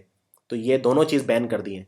ये किया है चाइना ने, और चाइना के जियांग प्रोविंस के अंदर ये किया गया है। प्रेसिडेंट शी जिनपिंग ने कराया ये, चाइना के राष्ट्रपति ने, कि जो मुसलमान समुदाय के लोग हैं या कोई भी माइनॉरिटीज के जो लोग हैं वो एबनॉर्मल दाढ़ी नहीं रख सकते। इसकी कोई डेफिनेशन नहीं दी है। और इसके अलावा जो व्हील है वो भी पब्लिक प्लेसेस में नहीं पहन सकते।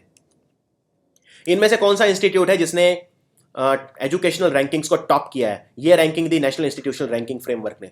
तो ये इंस्टीट्यूशन है IISc बेंगलोर, यानी भारत में Indian institute of science Bangalore में भारत का नंबर 1 कॉलेज है। और दूसरे नंबर पे है IIT मुंबई, और तीसरे नंबर पे है दूसरे नंबर 2 याद रखिए, IIT मुंबई है दूसरे नंबर पे। और अगर मैनेजमेंट कॉलेज की बात करूं तो नंबर 1 है IIM अहमदाबाद।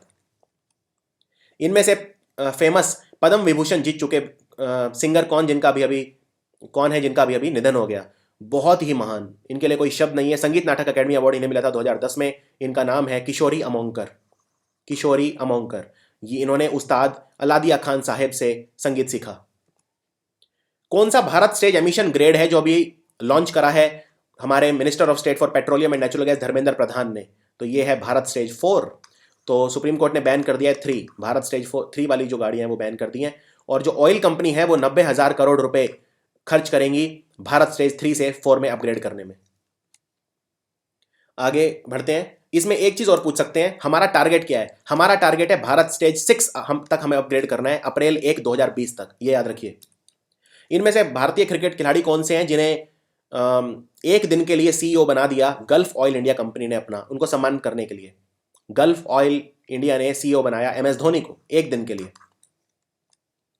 भारतीय आर्मी के चीफ बिपिन रावत, इन्हें कौन सा रैंक मिला है honorary general of the army का कौन से नेशन ने दिया है, मतलब कहने का मतलब इन्हें सम्मानित करने के लिए कौन से देश ने honorary general of the army का रैंक दिया है।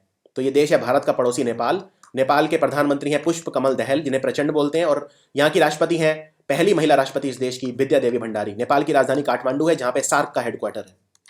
जम्मू कश्मीर की सरकार ने अभी अभी पॉलीथीन बैग को अलाउ कर दिया है, लेकिन उनकी जो चौड़ाई है, उनकी थिकनेस जो है वो कितनी होनी चाहिए कम से कम, तो वो होनी चाहिए 50 माइक्रोन। 50 माइक्रोन से ज़्यादा होनी चाहिए। 1 अप्रैल से लागू होगा ये। सरकार ने जो इंसेंटिव मिलते थे माइल्ड हाइब्रिड व्हीकल को, वो कौन सी स्कीम के तहत विड्रॉ कर लिए, उन्हें वापस ले लिया है, अब नहीं मिलेंगे। तो ये है फेम इंडिया। फेम इंडिया ये national electric mobility mission plan का इनिशिएटिव है। इनमें से मियामी ओपन किसने जीता है? राफेल नडाल को हराया इन्होंने फाइनल में, तो ये जीता रॉजर फेडरर ने। तीसरी बार लगातार राफेल नडाल को हराया है। पहले इतनी आसानी से राफेल नडाल को हरा नहीं पाते थे। राफेल नडाल स्पेन के खिलाड़ी हैं, रॉजर फेडरर स्विट्जरलैंड के खिलाड़ी हैं। वो भारतीय राजदूत कौन है जो दुबई में हमारा दूतावास संभालेंगे अब? तो इनका नाम है विपुल। और आबू धाबी राजधानी है यूएई की। यूएई के अंदर ही दुबई आता है। 7 एमिरेट हैं टोटल यूएई में, जैसे दुबई है, शारजा है, एटसेट्रा। 19वां अध्याय हुआ अभी अभी। 5 दिवसीय कॉमनवेल्थ फॉरेस्ट्री कॉन्फ्रेंस हुई अभी अभी। कहाँ पर ये कॉन्फ्रेंस हुई बताइए? ये कॉन्फ्रेंस हुई देहरादून के अंदर, इंडिया के अंदर इस बार ये हुई। फॉरेस्ट रिसर्च इंस्टीट्यूट, क्योंकि देहरादून के अंदर है। और ये बहुत इंपॉर्टेंट अपने आप में क्वेश्चन है कि फॉरेस्ट रिसर्च इंस्टीट्यूट कहाँ है। स्वदेश दर्शन स्कीम है भारत की, जिसमें हमारे जो हेरिटेज है उन्हें डेवलप किया जा रहा है। तो इसके लिए 98 करोड़ रुपीस कौन से हमारे पर्यटन मंत्रालय ने दिए हैं? कौन से राज्य को? असम को दिए हैं। और हमारे मिनिस्टर ऑफ स्टेट कौन है टूरिज्म के लिए और कल्चर के लिए, संस्कृति और पर्यटन के लिए? महेश शर्मा, डॉक्टर महेश शर्मा है हमारे टूरिज्म मिनिस्टर। तो ये थे क्वेश्चन, और बहुत ही शानदार क्वेश्चन थे इस हफ्ते। 180 क्वेश्चन कवर करें हैं। इस वीडियो का पीडीएफ चाहते हो तो हमारी वेबसाइट पर चले जाइए और ये वीडियो को जितना हो सके शेयर करिए। Thanks for watching.